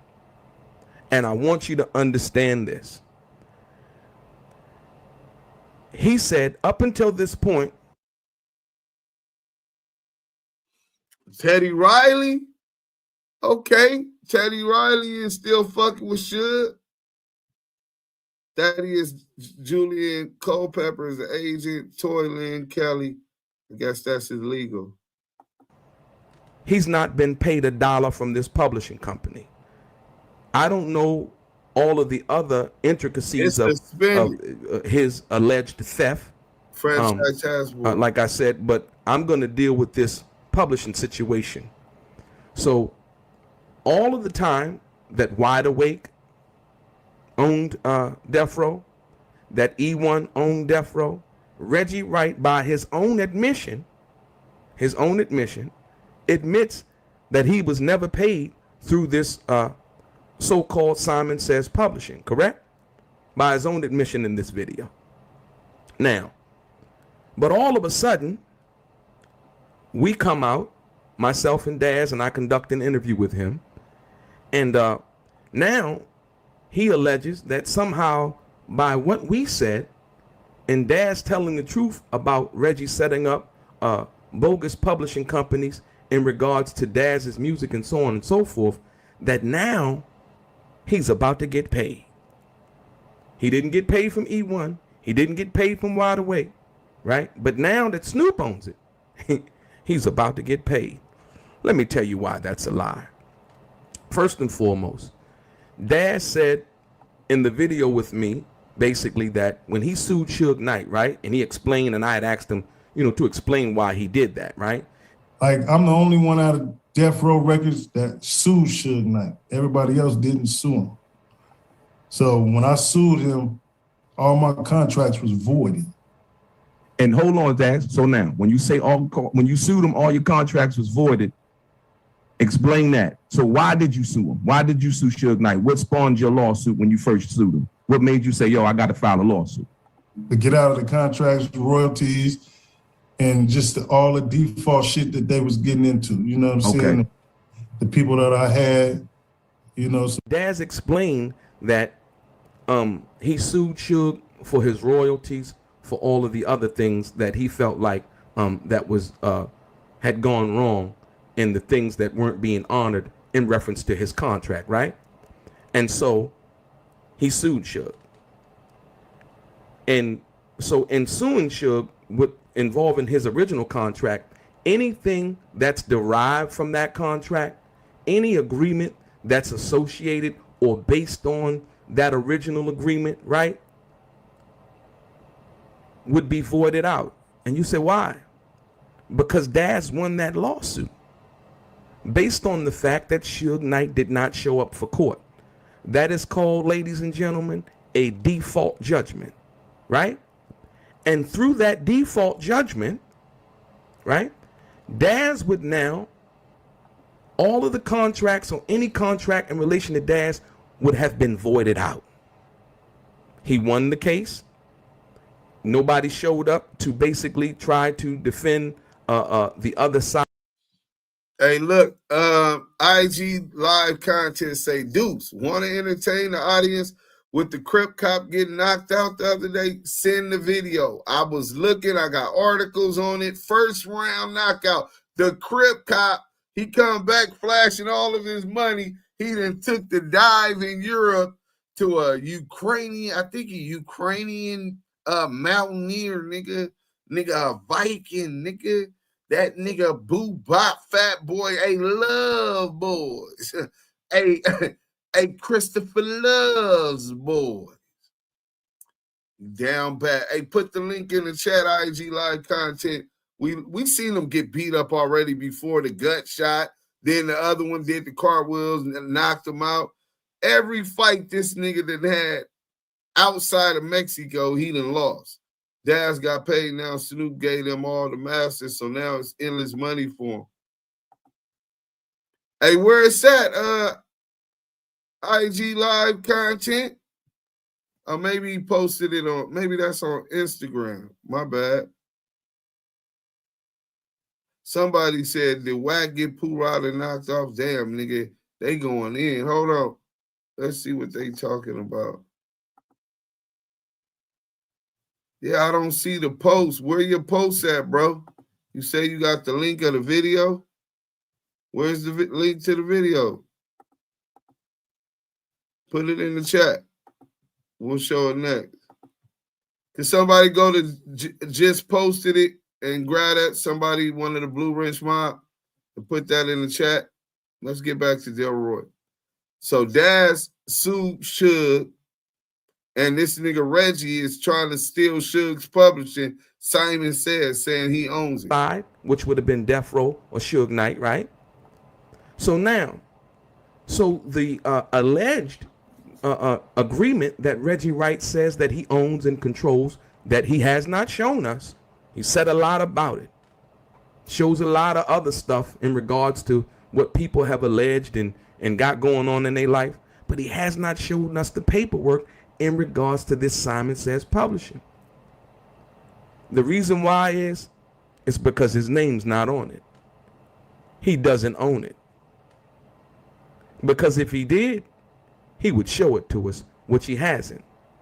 Therefore, you know, as well as I know, that if E1 didn't pay him based on that, by his own admission, and Wide Awake didn't pay him on that, by his own admission,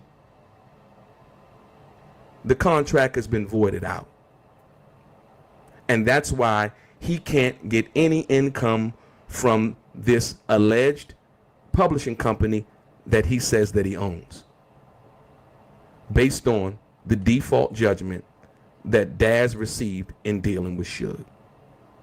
Period.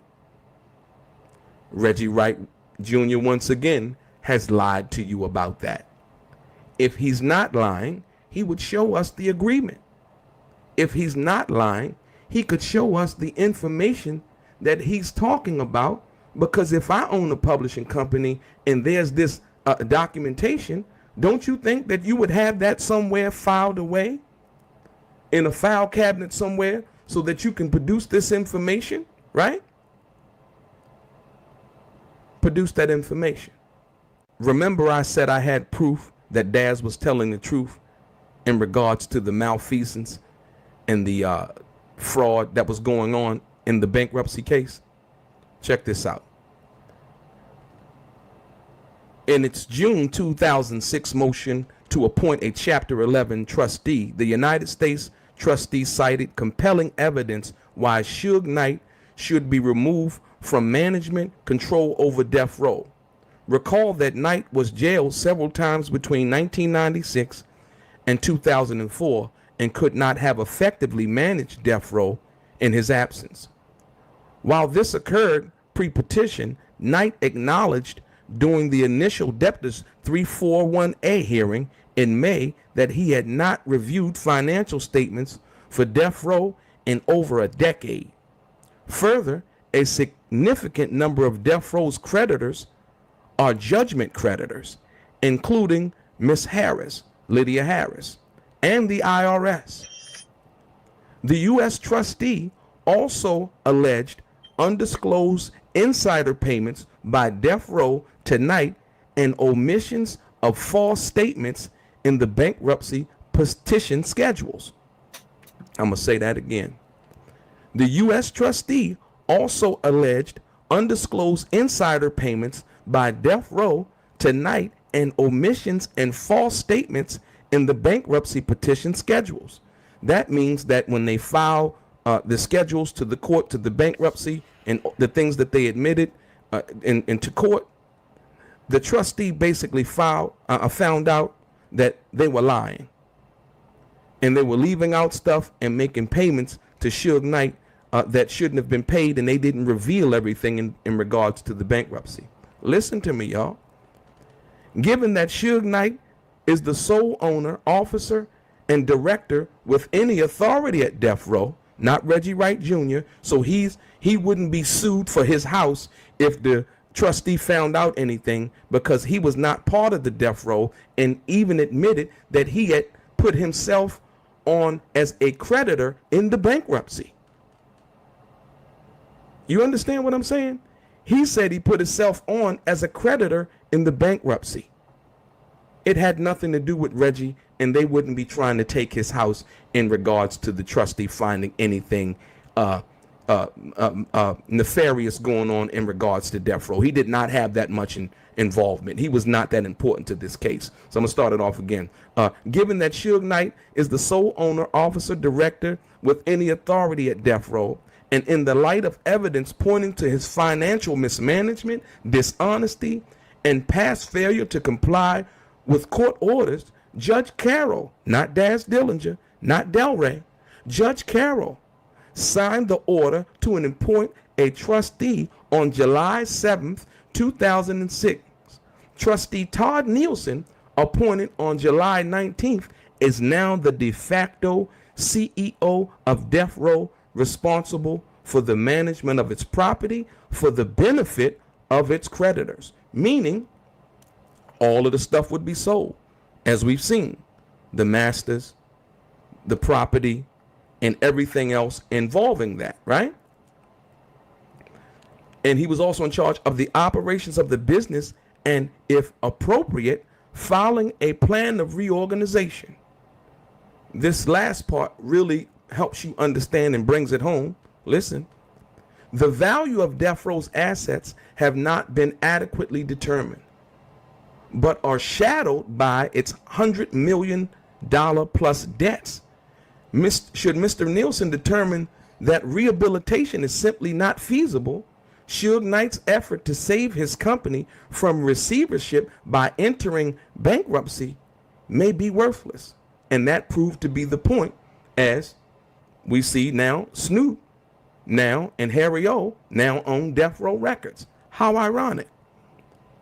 Hard to imagine 15 years ago that Death Row, the center of gangster rap, the center of the gangster rap revolution, would one day be run by an accountant. Y'all see what I'm saying? Let me get into this. Now, number 2. This is funny. Reggie Wright made a feeble attempt, right? So he's lying about number 1. Number 2, he made a feeble attempt to show a documentation involving a chapter 13 plan that I had filed for in dealing with my business, right? We're not gonna get into Del Rey business thing. I just really wanted to show how they did that. We do got a short video of the Crip Cop. He got knocked out in the first round. I want to go through that real quick, and then we can get back to Pork Butt. Christopher Lovejoy, aka 600, gets knocked out. No hand. Swimming. Big slow nigga swimming. Oh, knocked him. What a right. Oh my God. 2, 3.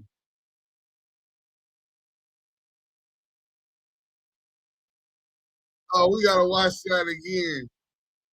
Look at that slow swimming. Now wonder blood didn't pull up on Big U for the thing. Nigga put his head down and got knocked out.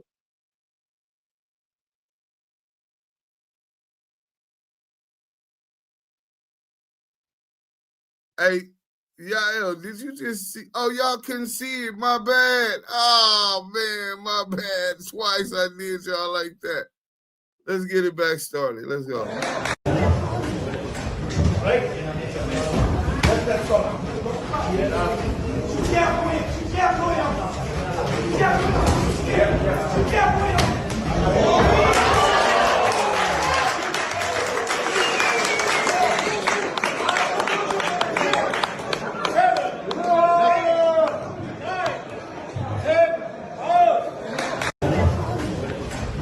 Look at this nigga swimming.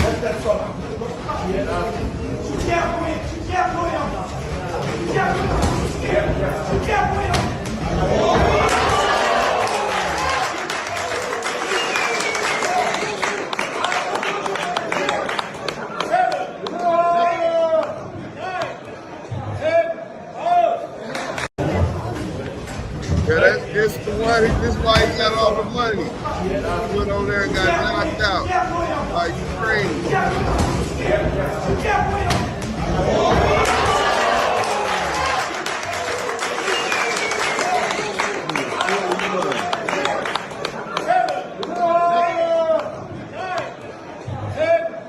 Down goes Flappy.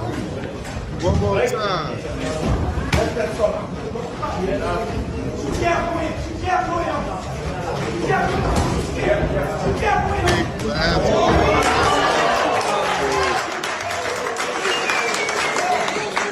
That nigga thought he was Michael Phelps. That's why they call him Pork Butt. 6 sleep. One more time, man. Yeah, his mechanics is horrible.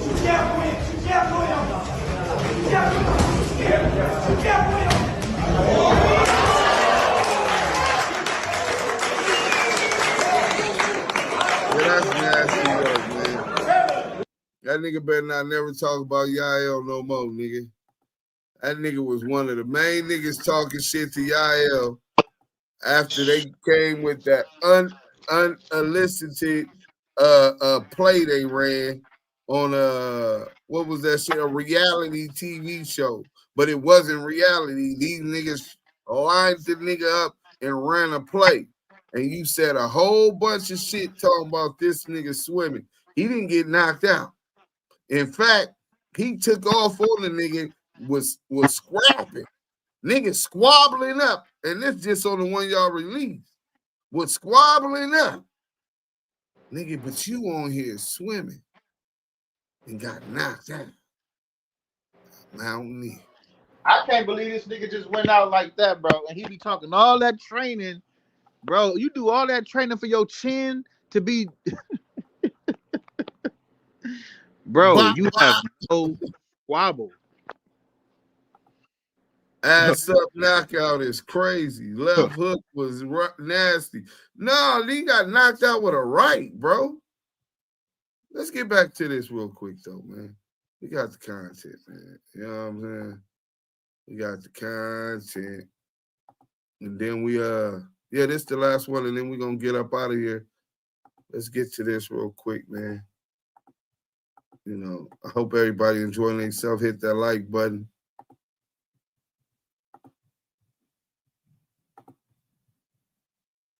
You got to go eat dinner. Why don't you come over to the house tomorrow? We're going to take the boat and jet skis and go out to Lake Mead and, you know, go jet skiing and stuff like that, right? I told Suge, I said, I'm halfway home. I said, I'm you know, just about back home. And he was like, oh, okay, you know. And then that was the end of it. Now, what was his motive for wanting to tell me to come to Lake Mead? Let's go get on the jet skis and, you know, go boating and stuff like this. Listen to what Pork, you know, it could have been another headline. Frank Alexander dies in Lake Mead from boating accident or jet ski accident, something like that. Listen, Frank Alexander tell you he was invited. I know that you're upset. You know, we're all upset. You know, why don't you come over to the house tomorrow? We're going to take the boat and jet skis and go out to Lake Mead and, you know, go jet skiing and stuff like that, right? I told Suge, I said, I'm halfway home. I said, I'm you know, just about back home. And he was like, oh, okay, you know. And then that was the end of it. Now, what was his motive for wanting to tell me to come to Lake Mead? Let's go get on the jet skis and, you know, go boating and stuff like this. Well, you know, it could have been another headline. Frank Alexander dies in Lake Mead from boating accident or jet ski accident, something like that.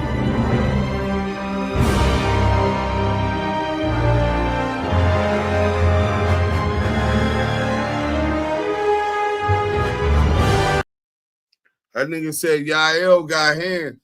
He said he has no boxing skill set. Nigga, that's why the nigga didn't pull up when Yael called him out for the fade. In the trying to jump y'all fight, y'all stung that nigga and dude tried to get up out of there. He. Yeah, he would have been drowned.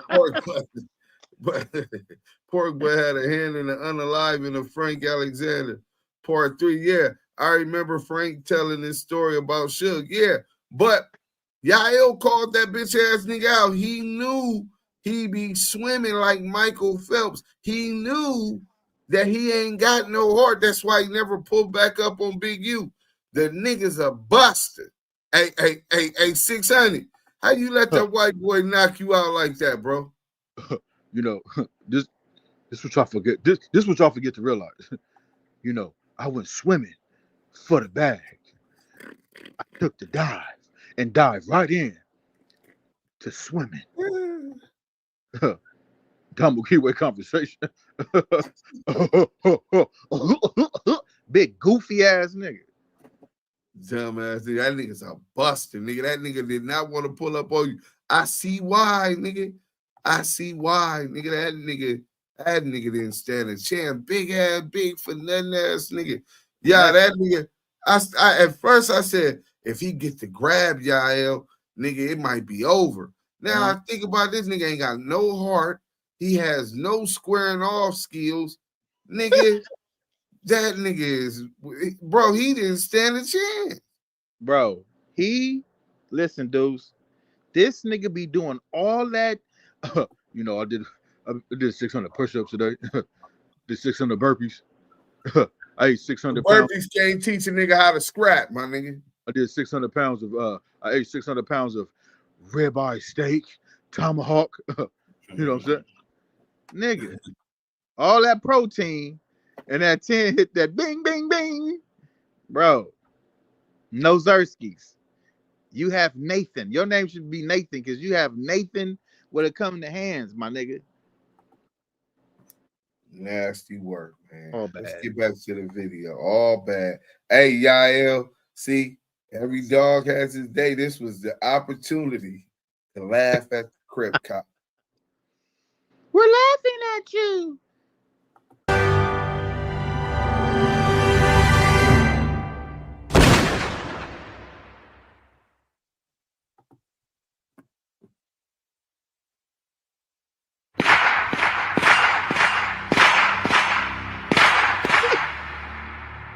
He said that nigga made a whipped cream. For a short period of time, in the wake of the Shakur and Wallace killings, it looked like Death Row Records was living up to the hype about being untouchable. It had helped create a narrative being fed to the Vegas police, and at the same time, it was misdirecting Vegas away from interviewing key Death Row employee witnesses who were there on the night of the shooting. It had broken ties with any bodyguard who had personally interacted with Shakur for plausible deniability in any negligence investigation, and now they were aligned with a silenced Los Angeles Police Department. But there was one detective that had already been exposed to cops who were not who they said they were. So when Reggie tried to work the same friendly informant routine that he had with other departments, this guy wasn't having any of it.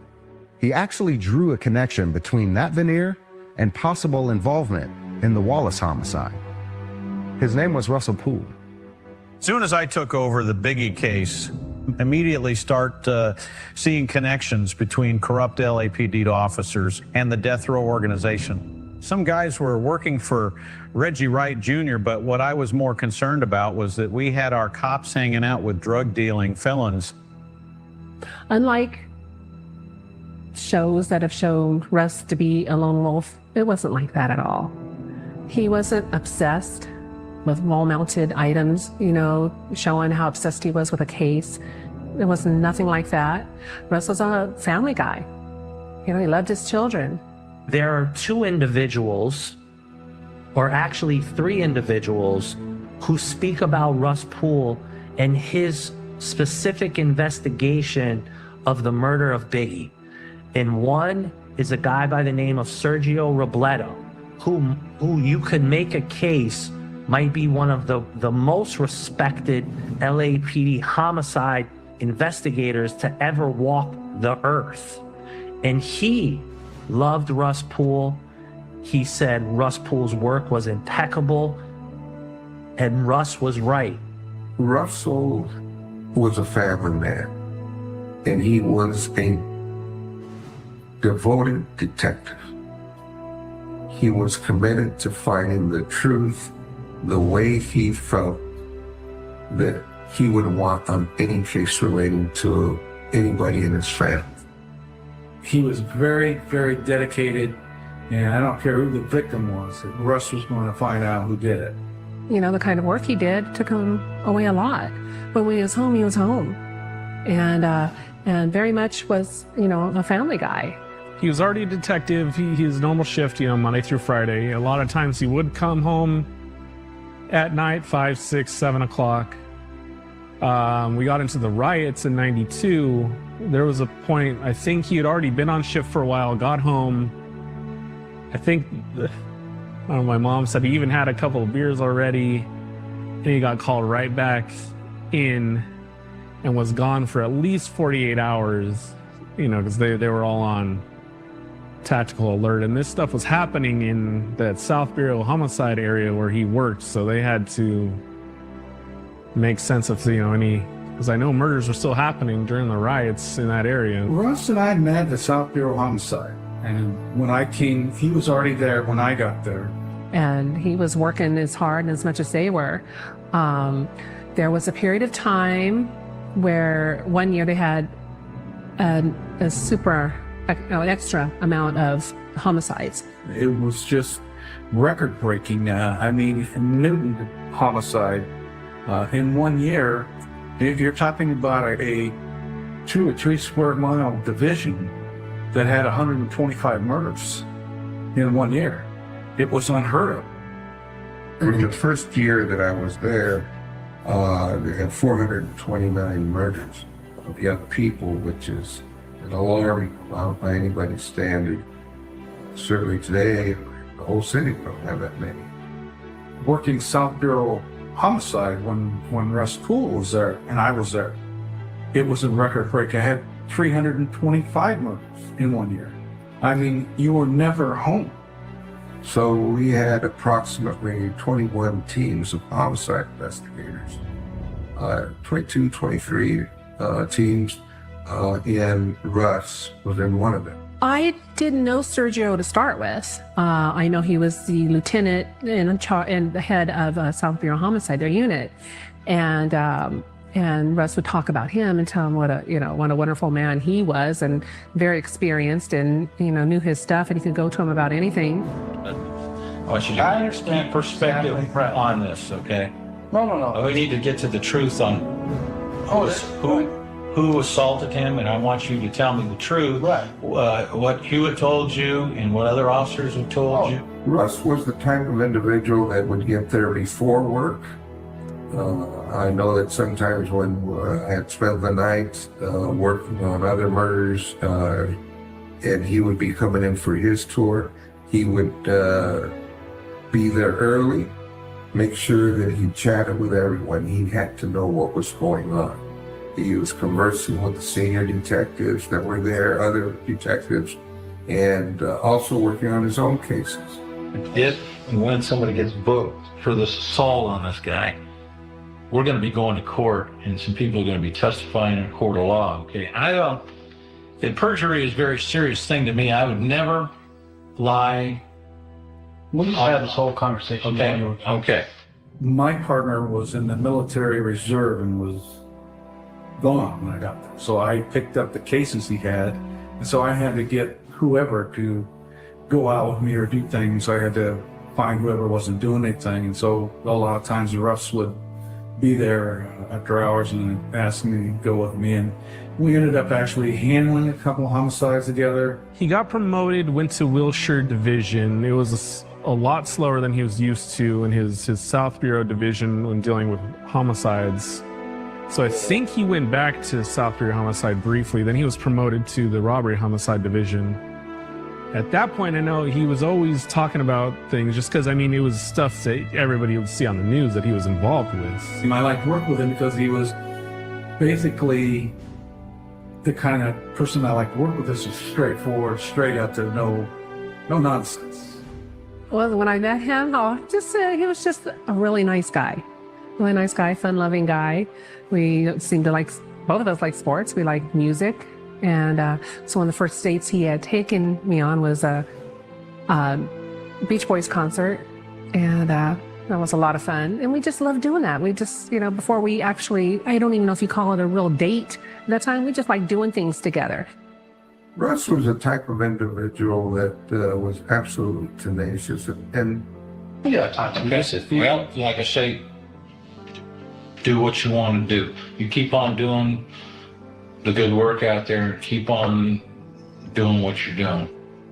Okay, you make your own decisions. You're grown up. Okay, you make your own decisions. You can take our advice or not. It's up to you. No, I know everything else. This concludes this interview. It's 19-25 hours. That's what they say, he had been in homicide quite some time. And so he would solve murders that were old murders, and then he'd solve new ones. I was interested in somebody else, so I thought. And he came to, it was a guy in a band, and he came to the show with a friend, and told me that, how he felt about me. And I just said, well, I don't think I can, I don't think I feel the same way. That was a time when we would go to crime scenes and we'd be getting shot at the crime scene while investigating the crime. So it was a very different world. And I could see the look on his face, and I thought about it, and he had so much more to offer. But then I thought I would lose my best friend. I mean, it was like a best friend. I thought I would lose my friend if we started dating. That wouldn't work out. You know, you can't do both. And little did I know. He liked to consider himself a crime scene specialist that would really be able to understand absent witnesses, absent anything, what truly could have happened. It's more of a science at that point, and it was something. You solved a murder case, not for you, not for LAPD, but for the family of the victim, no matter who they were.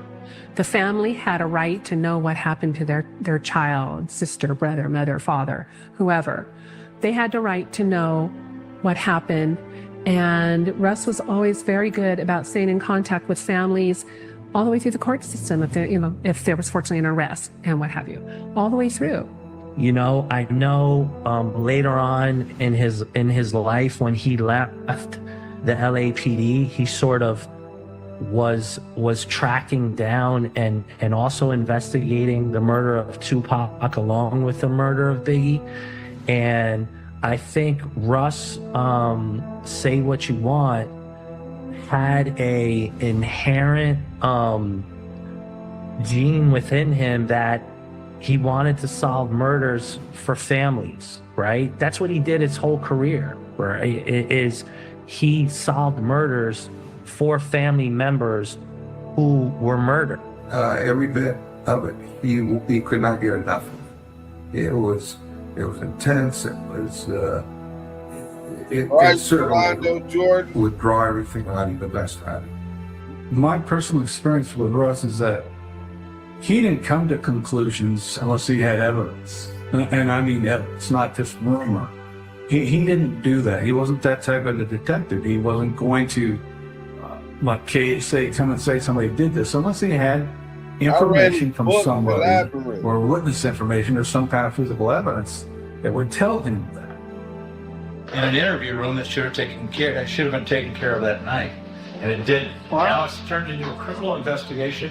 Could have been handled, but that's what internally, and that's what you're missing. You're part of being a cover-up of a beating. You were told the next day by your informant of what occurred, and nothing. You didn't. Did you go to a supervisor and say, "Hey, my informant tells me that you would beat the shit out"? I told him exactly what he told me. Yeah, but did you tell him your opinion? Hey, my informant, I think he would beat the shit out of me. Did I tell him? How can you know? If I'm telling you something like that's what I'm saying. It's reached this far. It's happened in February. Look where how is it occurred? Russ was out there. I mean, Russ, what you saw was what you got. And Russ was, when anybody met him, a nice guy, shake your hand and hello, nice to meet you. And everybody knew Russ. Anywhere we went, he'd run into somebody that knew him from somewhere, you know. He was always, he never had a hard time talking to anybody. Me, I was more shy. I wasn't that outgoing or whatever. But, oh yeah, him, he'd just go up and just meet somebody, no matter who they were. He'd say, they're just people. I go, don't you get nervous around, you know, like Sylvester Stallone or whatever. Goes, no, they're just people. Russell's involvement in the Biggie case had more to do that he was given, he was there in the initial part, and then he was given to do some interviews on an unrelated case, which is the Perez case, and he ended up getting involved in interviews that he thought connected the two things. He did the Liga Gaines shooting, he was on Biggie, and he was doing Rampart all at the same time. There were some excessive uses of force that were alleged during the Rafael Perez case. And Russ was asked to go and help the Rampart team investigate some of those excessive uses of force. I don't think he was an inmate, just a detainee that got beaten in the Rampart station by these two cops that denied it. And during that time, he found information on Rafael Perez and other people that were involved in that whole mess that he felt related to the case that he had been on earlier, which was the Biggie Smalls case. It was at that time where also showed that he did start getting a frustration with his co-workers, his peers at Robbery Homicide, because they just treated it as, you know, oh, they were the top guys. They could do whatever they want whenever they wanted when it came to actually doing work. A lot of them spent time on the golf course, you know, during work hours, things like that. He was not down with that at all. According to Russell, he was concerned that he had become the object of trying to protect the Perez and Max and those kind of people from being investigated thoroughly. And he felt that he now had become the object of the anger of trying to keep him from looking at those things. When he got into like Rafael Perez and David Mack, you know, they're connected to death row also, and then everything he was finding, and there was 40 pages of a report that they edited down to 2 pages and just kind of like put it to the side. So his work was not an official record. It was this 2-page report. And he said, you know, it was from there I could tell he was getting frustrated, and this was still in 97. And he was accustomed to investigating things to as far as he wanted to go. And so when somebody blocked him, that really caused him problems. But, you know, had we been able to aggressively investigate and had the heart to connect the two and do a thorough investigation, I think we probably would have found out more information. Well, there had been over 20 officers that were working at death row off and on. Some of them came from Buntry PD, some of them came from Long Beach PD, some of them came from other law enforcement organizations, including LAPD. So people worked off duty. Cops working in the entertainment industry is historical. I think the fact that law enforcement officers were working for death row, and that was a scandal in itself, okay? There were 2 levels of security that were involved in any of these things. One was the gangs themselves would bring their groupies and their little gang entourage there that would act as bodyguards. And then there were civilian bodyguards, and then there were rent-a policeman type situations. And so what happened at the El Rey in that particular case, several of the death row bodyguards were involved in beating up looking out, Kelly Trey, Pirus and other gang members were involved in beating up an individual who was from the opposing gangs, the Crips versus the Bloods situation. They ended up killing the guy, and there were several security people. And to this day, I wonder what the heck the homicide detectives. That was supposed to be at Club El Rey. You know what I'm saying? The dude got beat so bad the coroner couldn't identify one cause of death.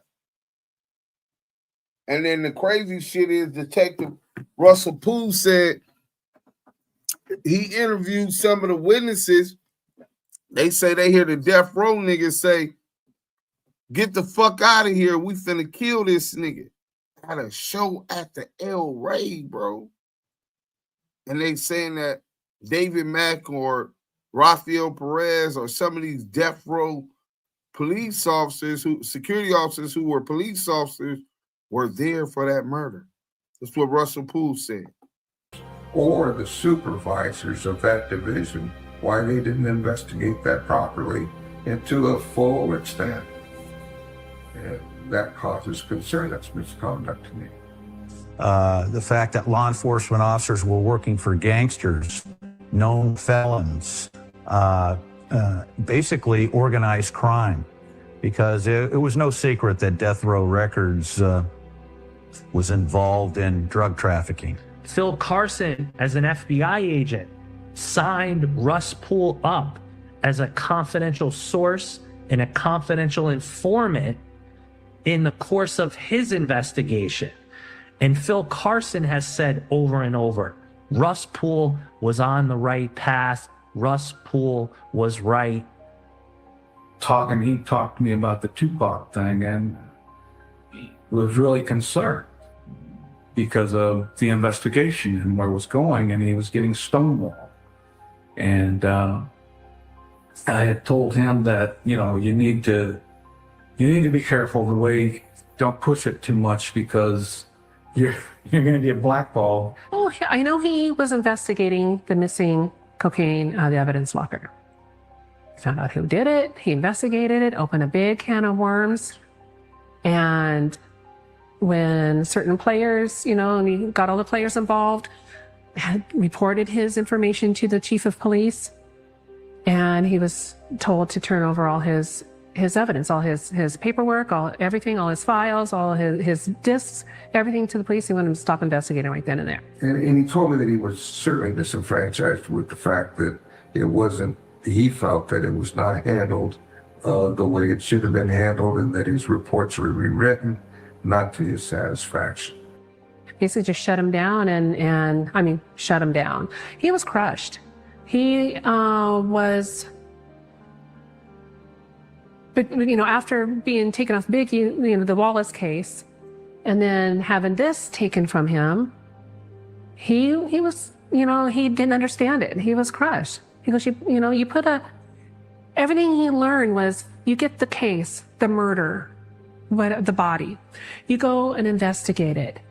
You follow through everything from minute one all the way through court, if you're fortunate enough to make an arrest. And you follow it from A to Z, and then it's done. That's the way he learned. That's the way he was trained. You follow through everything. You follow leads. You don't leave any stone unturned. Even if it doesn't seem important, it could be, and he knew that. He was a man of honor, integrity. If you look at his, past history within the LAPD, it was stellar. You don't end up in LAPD robbery homicide because you're not a good investigator and you don't have your shit together. It really is, but he would investigate it and thoroughly. And he just didn't understand. I don't think he comprehended why they took that from him. He did the work and it's taken from him again. Then ultimately, when he brought up to the chief that there's a bunch of vigilante cops, cover up in history, fact. Especially in Rampart Division, cops had to have been involved with the killing of Biggie. Just because of the connection of all those officers with death row records, and just being told, no, don't investigate them by the chief of police. And then turns out he's linked to these guys too, personally, like his personal life. So I was upstairs in the bedroom. I don't know if I was getting ready. I don't know what I was doing up there at the time. Doesn't matter. He came home from work. It was early evening. And he comes in, he's, taking his badge off. He's taking everything, puts it on top of his chest of drawers. And he looks at me and goes, you know what? He goes, I think I'm going to quit my job. And I said, what?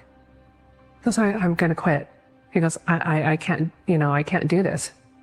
He goes, I can't work like that. He goes, I can't do this.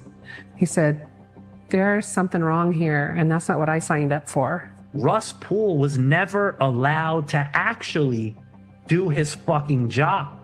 Say you have knowledge of something and you have verification that this knowledge is truthful, it's good, you know what it is, but no one will listen to you and no one will act on it.